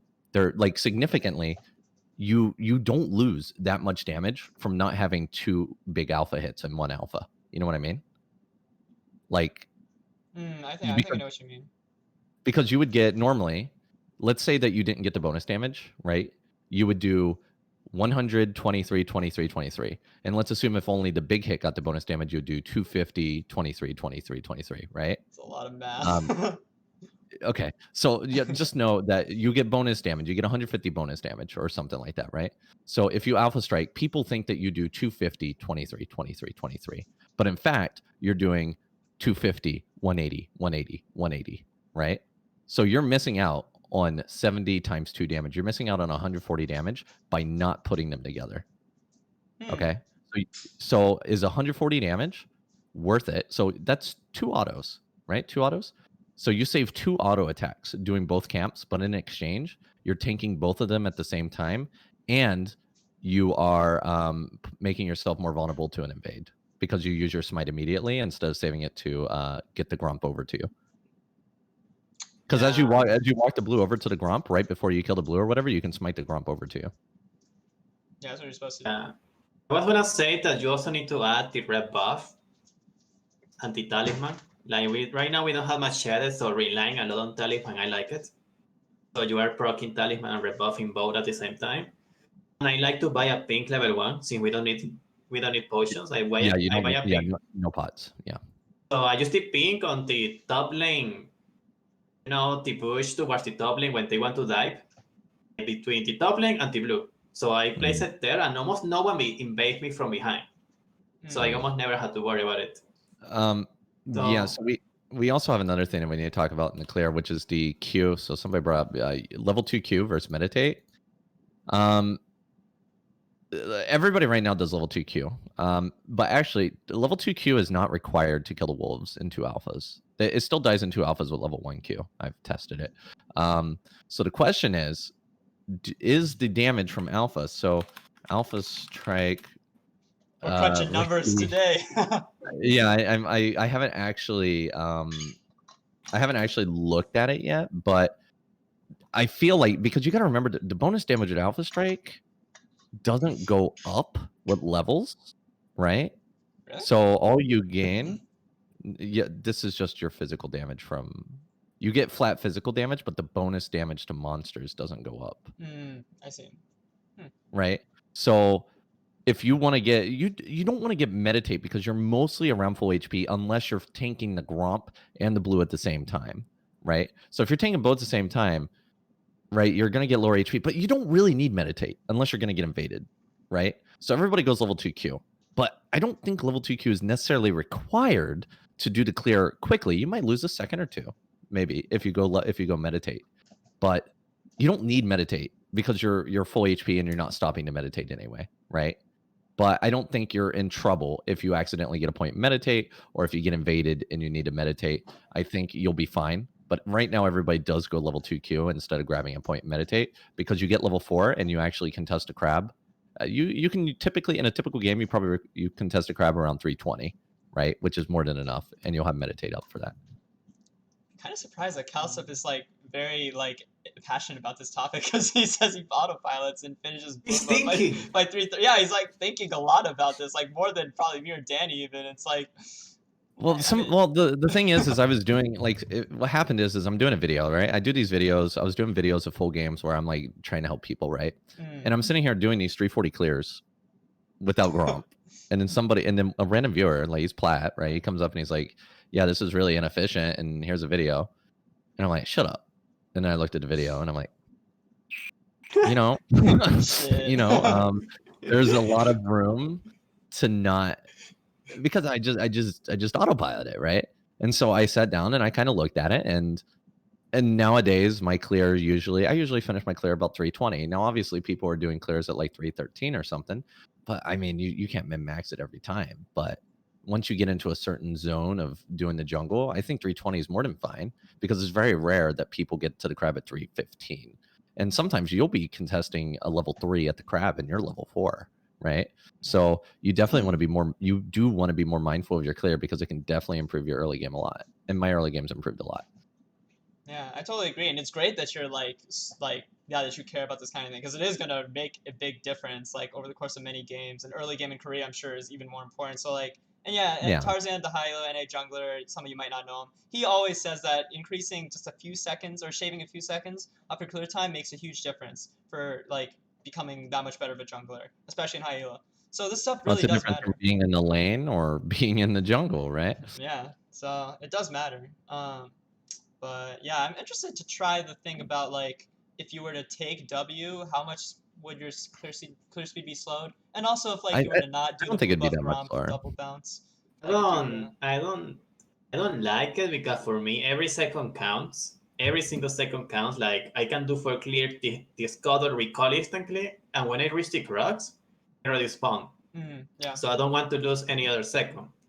Yeah, But well the issue is that if you're doing a clear like that with the scuttle, you still have to wait in the fountain anyway, because you're going to be sitting on about 1,070 gold. So you have to wait for your 1,100. I'm assuming that you wait for 1,100, don't you? I like to go double longsword and boots. Oh, right, because you don't have 75 gold because you buy a pink. Exactly. Because I had to play versus Graves, and he's gonna invade me into blue, so I want to know. Because one time I had a game today, Alistin invade me level 2. He did red until he invaded my blue. And I saw him invading me for 15 minutes. I never went topside. We did vertical jungling, and my top laner always knew when he was gonna gank because of my team. That is a very important thing. It's something I complain about a lot, is like, if only my top lane had just plopped in a yellow ward, or if only my bot lane had just warded my blue, right? I wouldn't be coming into an empty jungle, or I would have known to go to his jungle. And sometimes you can't rely on your laners to do that, right? Because it's hard for you to put a ward there and go to the opposite side of the map. So pink ward is kind of useful, but it feels bad whenever they invade you and they immediately kill your pink. So you have to place it really late. Yeah, I do. I placed the yellow ward first, and then I placed the pink ward, and I made sure no one saw me. I mean, I made sure no one saw I had a pink. They cannot know that you had the pink, or else they'll go looking for it. I mean, but in streamings, so they always know anyways. But what I was gonna say is that I can feel the difference with meditate if you try to do the Gromp and the blue at the same time, because you're gonna alpha like 2 times or something, and you're gonna be like 30% HP or maybe 40% HP when you are trying to finish the blue and the Gromp. But if you go meditate, you are going to be like 10%. I don't like that.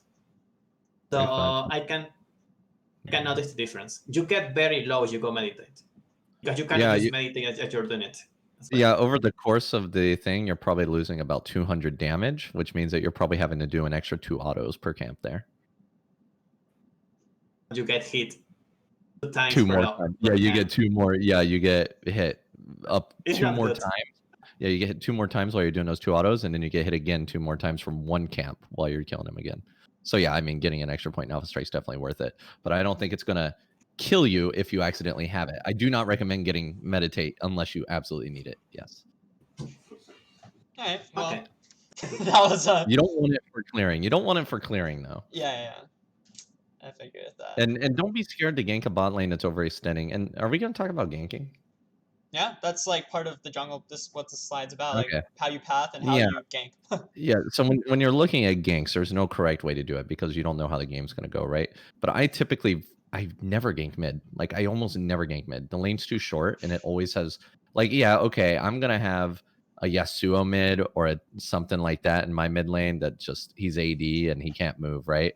But the enemy mid laner is always going to have some kind of AP mobile champion, like a Fizz or something, that you're never going to be able to get near. So I never touch mid, because if I walk up, they just walk away from me. And if I walk up and alpha them, they just flash into the tower and I die, right? So I don't touch mid.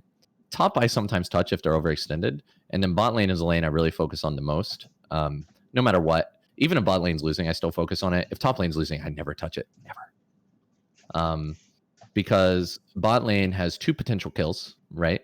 And they're typically very squishy because they usually pick dumb stuff down there.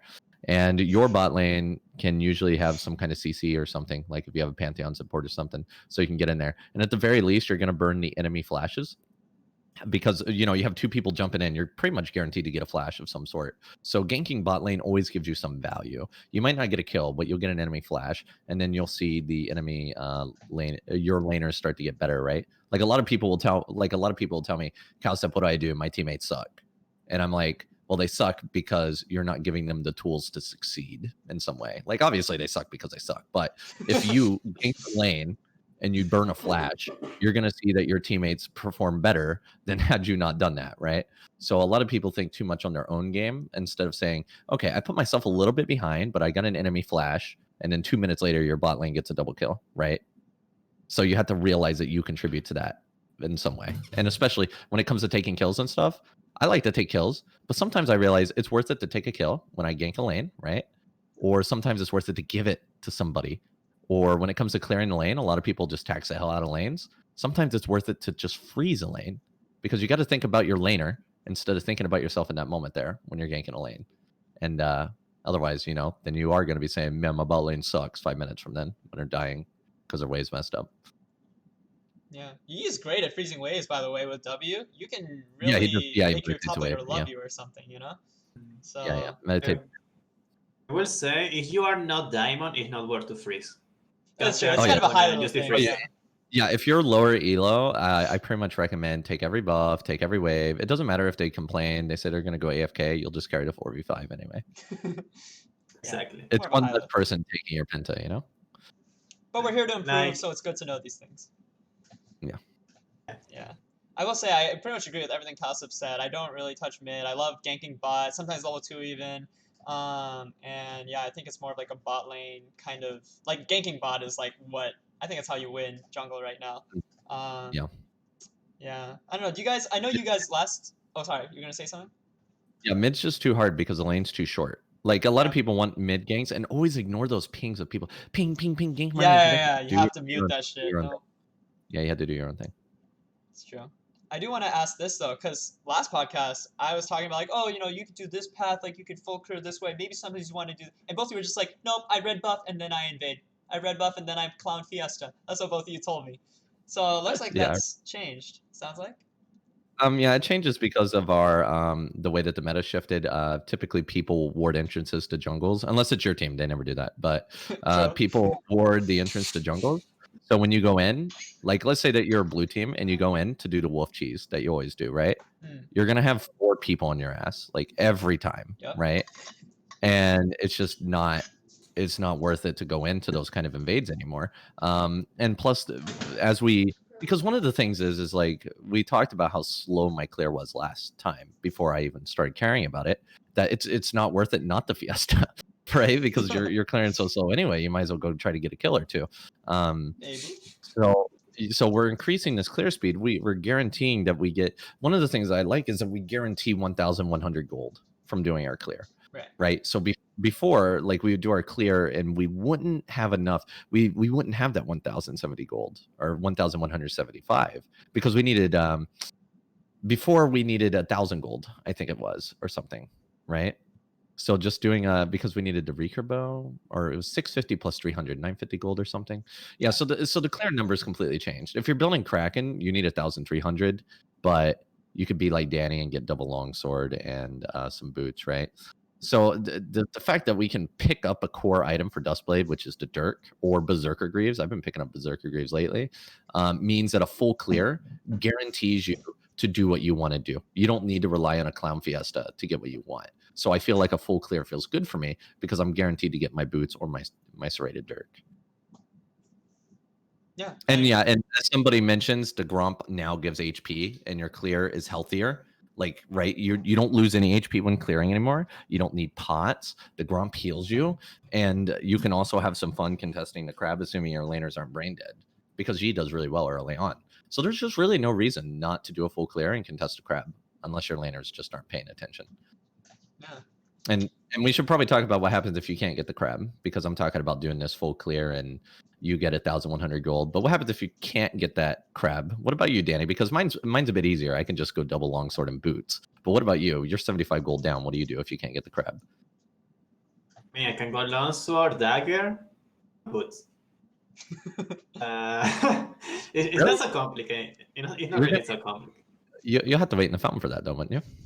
I wouldn't have to wait, but I always had two options. Like, if I know they're gonna get this cuddle, I already know it. The top cuddle, I can just go for the Bloodline cuddle. If I feel like I had no way of winning that fight, or if I feel like, okay, you know what, I cannot get this cuddle, probably not the Bloodline as well. So I'm gonna recall and I'm gonna gain Bloodline instantly before the crocs appear. Yeah. So yeah, go ahead. Oh yeah, it's like that. Like I was like, oh no, I lost this cuddle. I cannot do it because my top laner and mid lane sucks. And I recall, I go bowling, and I get a double kill. And it's like, all plan. Yeah, you got to think about that way. Yeah. So somebody brought up a point about, do you recall after the scuttle, right? And the thing is yeah, typically, because as I mentioned, I don't gank mid because I can't gank mid, and if I invade, I'm gonna get collapsed on because they're not brain dead, right? And I can't gank top unless they're really pushed. If they're really, really pushed, I'll gank. Really, they have to be really pushed. Like they have to have no escape, and they have to be really pushed, right? To me, I'd rather go back, grab a power spike, and then immediately go bot lane every time, unless they're pushed. If bot lane's pushed, I'll do the Krugs afterwards, and then you do the Raptors, and then you can do Dragon. An important thing to remember about the Dragon is Dragon spawns at 5 minutes. And the blast plant spawns anywhere between 5:05 and 5:30. So you don't want to just sit on that blast plant at 5 minutes, because that thing might take 30 seconds to spawn. It's completely random on that one. So you would probably prefer to do Krugs and the Raptors and then go do your blast plant, because typically the blast plant's spawning right around when you finish Raptors. And you'll be level 5. That gives you level 5 as well, I believe. I was wondering something. I mean, if you don't get level 5 because of something, you can always steal experience from the mid lane. Oh, yeah, of course. Raptor wall if they're getting shoved in. I would make sure to steal something. But you don't need level 5, though. But yeah, it's helpful. I wonder if you guys had ever thought, like, we got used to going red trinket because of the book that we were abusing, like getting red trinket and then to yellow trinket and then red trinket. The zombie ghost portal bug? Yeah. Right now, I feel like before, when I used to go yellow trinket, even only yellow trinket and not using the book, my team would survive because I would place wards where I knew the enemy jungler would gank. So he couldn't gank. But right now, I just go red trinket and I never have my wards. I had to rely on my team using the brain and using the wards. And ADC players, they can go minute 20 and they still don't use the yellow trinket. And they're like, why my support doesn't ward? So I feel like I miss going yellow trinket. My team used to die less with it. I don't know. Yeah. So actually bringing up the yellow trinket, there's actually a bug. Another bug. And I'm going to share it with you guys. Yeah, there's bugs everywhere. So there's a bug that allows you to get more than 2 trinket stacks without Rift Herald. Do you guys know how to do it? I don't. Do you know how to do it, Danny? Without the Rift Herald. No Rift Herald. You know how Rift Herald lets you get 3 wards? Yeah. So you can actually repeat that bug when you're max trinket stacks. You're at 2. You go back to base. You have 2 trinket stacks because you haven't used them yet, right? Switch to sweeper and switch back to your yellow trinket, and it starts counting up for number 3. So you'll have 3 ward stacks? Yeah, you have 3 ward stacks. If you just go red trinket, then buy yellow trinket again. No, yeah. You have 2 stacks of the yellow trinket. You swap over to the red one, and then you swap back to your yellow trinket, and you'll have 3 stacks. So weird. You had the 3 wards instantly, or you can wait for the next one to appear? No, the next one starts to count up. Exactly. That is what I meant. So you know how Rift Herald works, right? Yeah, like when the Rift Herald, when you spawn it, you start to count up a new yellow trinket, even if you have 2. It does the same thing if you swap over. That's so weird. So if you're sitting on multiple trinkets and you haven't used them, instead of like, you feel obligated, you're like, oh god, I got to use them so the next one can count up, right? But instead, you can simply swap over to red trinket, swap back to yellow trinket, and it'll start counting up for number 3. So you have more time to place your trinket while your other one starts to count up. What if you have 3 yellow trinket wards and then you back and get a red trinket and then switch back? Would you get 4? Yeah, I tried that, but the problem is that once you hit the 3, it'll go back to 2. Oh, that's so weird. So Wow. it gives you time to place your second one, and it keeps the cooldown going, right? Oh, So, like, you know how whenever nice. you smite, you don't sit on 2 smite stacks Mm. because you want to continuously use your smite, right? If you sit on 2 smite stacks, you're wasting damage. Same for trinkets. If you're sitting on 2 trinket stacks, you're wasting vision in a way. So this allows you to utilize trinkets even though you're at full stacks of trinkets. Damn, that's a good bug. That's very, like, you can definitely abuse that if you're a yellow trinket user. Well, I typically go back with 2 trinkets a lot, right? And at that point, it's like, well, I might as well get it going back up again. Mm. I will say that my approach to this whole vision dilemma, I still just take red trinket after putting down my yellow ward at the beginning of the game and keep it the whole game. But I run zombie ward, and I've done that since season 8 or something. I haven't switched it back even when the ghost pour was a thing. I was still doing the zombie ward thing. I love zombie ward. I think it's actually kind of a broken rune. So I'm just throwing that out there. I know there's not a single other Yi main that probably is gonna buy into that. They always say, like, oh, what's the point? Like, they don't ward anyway, or I don't want to, like, waste time killing wards. But I love zombie wards so much, and it's always, like, it solves a problem with, like, if your laners won't ward for you, but the enemy laner wards, well, you try to gank someone, oh, there's a ward, you clear it, you leave, and you leave a ward for your top lane or bot lane or whatever, so you're, like, doing their job for them while also clearing vision. It's just, like, yeah, I just think it's OP, honestly. But, it's my opinion. Let's see. Is there anything else? Oh yeah, so we talked about farming and ganking. Do you ever do like counter jungling? This is actually something I wanted to bring up. Is that sometimes after the scuttle crab, I'll just go straight into their jungle and do their krugs, which are going to spawn again around 4 minutes. After doing the initial full clear into a scuttle crab, I'll go invade their krugs and take those the second time they're spawning. So I don't know. How important do you guys think are counter jungling? Do you ever do that? It's too risky. Too risky? Do you just not get collapsed by laners? Like, I feel like if I go anywhere near their jungle, I'm just collapsed on. I just do me, man. I don't touch that anymore. You remember, it's completely different than last year. Yeah, it is very. This is very different from what you said last year. I think unless you are ahead, and you want to focus in one lane, like if you can actually do vertical jungling or something like that, and still the enemy comes and then died because you're ahead, I like it. You can invade and the enemy jungler appears to kill him. But right now the thing is that if you are equal, you don't really have a reason to do it because you can for clear, and every time you clear your camps, they increase the level. So it is efficient for you to clear your camps. Because especially if the enemy team didn't do the Crocs level 1, and I go and I try to take it, I'm helping him. So it's not really worth it to invade in many occasions. I don't know when this happened. Maybe it was 6 months ago. Maybe it was 1 year ago. But everyone has this stupid little thing in the mind. G players like to invade. G players like to invade. Right now. So every single game, I will see the laners like checking. I see the minimap and I see people leaving the lane and checking the Crocs. Yeah. Leaving the lane and checking the Crocs. If only my laners would do that. My laners will never do that because they don't think, oh, you know what? This champion invades. No, they don't think. They don't care. But Master Yi is like, Master Yi likes to invade. So they always check it. So it's not really worth it. It's not worth it. Never worth it. Valid. Can't argue with that. All right.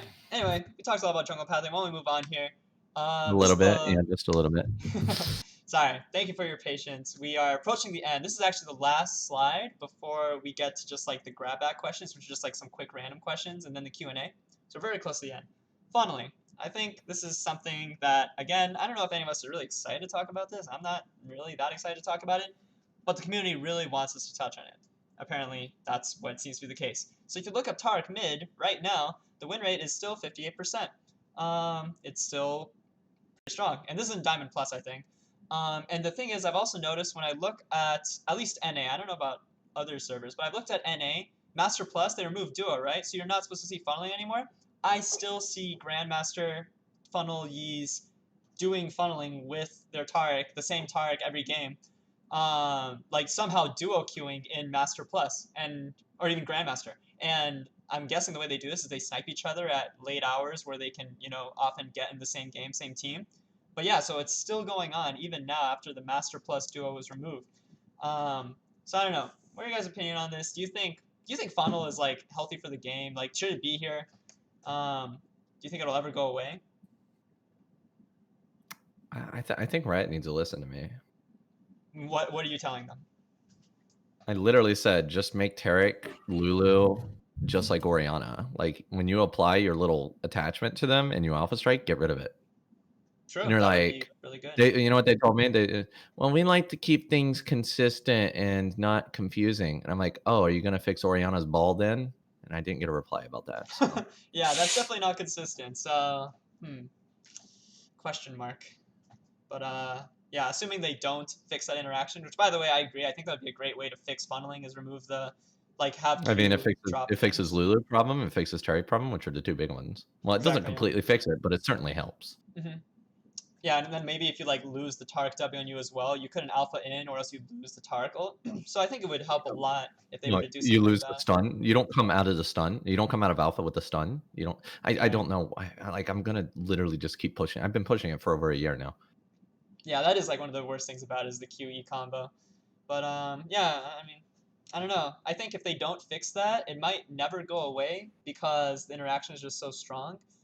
Yeah, I don't know. What do you think, Danny? Do you think it's good for the game? Do you think it should be removed? Will it ever go away? What do you think? I don't think funneling exists. I don't think it's really called funneling. It's just dual synergy. Like, we had one game, I had GADC out of field and my support picked Taric, and he was never following me. He was letting me die. He will use the stun by himself. He wouldn't use the stun with me. Yeah. And I had to face Jax ADC with an annoying support. Jax ADC. And I ended like 0-10 because my Taric, he didn't follow me ever until he left to the mid lane, and I was like, okay, so I go bot lane, I die. And you know what someone said? You are so bad. You funnel and you lost. And I was like, it's not funneling. It doesn't exist. Yeah, you bring up a very good point about duos, and I've said this for a long time that duo is never the same as solo queue. I don't understand why flex queue, like everybody says that people don't take flex queue seriously, which is why they don't want duos removed from solo queue. And it's like, do you know why they don't take flex queue seriously? Do you know why? Do you guys know why? I don't know why. It's because I asked somebody about it and I said, well, I don't want to play into a pre-made of 5 people with my duo. And it's like, well, I don't want to play into a pre-made when I'm playing solo. Like, it's the same problem here. Dual queue players don't want to play into 5 stacks. But I don't want to play into dual queues and solo queue. Like, flex queue should be where people play with their friends. Solo queue should be solo players. Because it's a completely different game when you're playing dual queue. Like, people are just so intent. They're like, well, solo queue is where all the competitiveness happens and blah blah blah, so we can't remove dual queue from there. But the thing is the reason why flex queue is not competitive is because we allow people to queue up with each other and completely skew the way that the ranking is. Like a random Taric plus a random Yi is just like Danijrm said. However, a Taric and a Yi on voice is scary as hell, right? It's completely different. Solo and dual queue should not be a thing. It should be solo queue and then flex queue. Flex queue allows duos. Why don't people go play there? Well, we don't take it seriously. Why don't we take it seriously? Well, because people can stack as 5 or they can play as 3. Oh, is it unfair to play with people in voice? That's weird. So basically, just remember. Sorry, go ahead. And you played Taric with me, Cowsep. Wasn't scary. He didn't do so well. Well, to be fair, we kind of memed a lot though. It was a good time. I would come into your land and be like, hey bro, you need me? You need me, bro? Right? Like, okay, we don't, when we play UTRC, we don't play it super seriously, right? But I mean, if you play with somebody that's competent and that actually cares fully about the win rather than making content or having fun, right? It's pretty scary because, and if they practice it as well, we haven't practiced it at all. I don't know how Yi's interaction with alpha and Taric stun is. Like, we would alpha and sometimes the stun wouldn't go off, right? But once you dual queue with 2 people that are somewhat competent at their champion, like if you take that Taric that you had in your game and you put him on voice with you,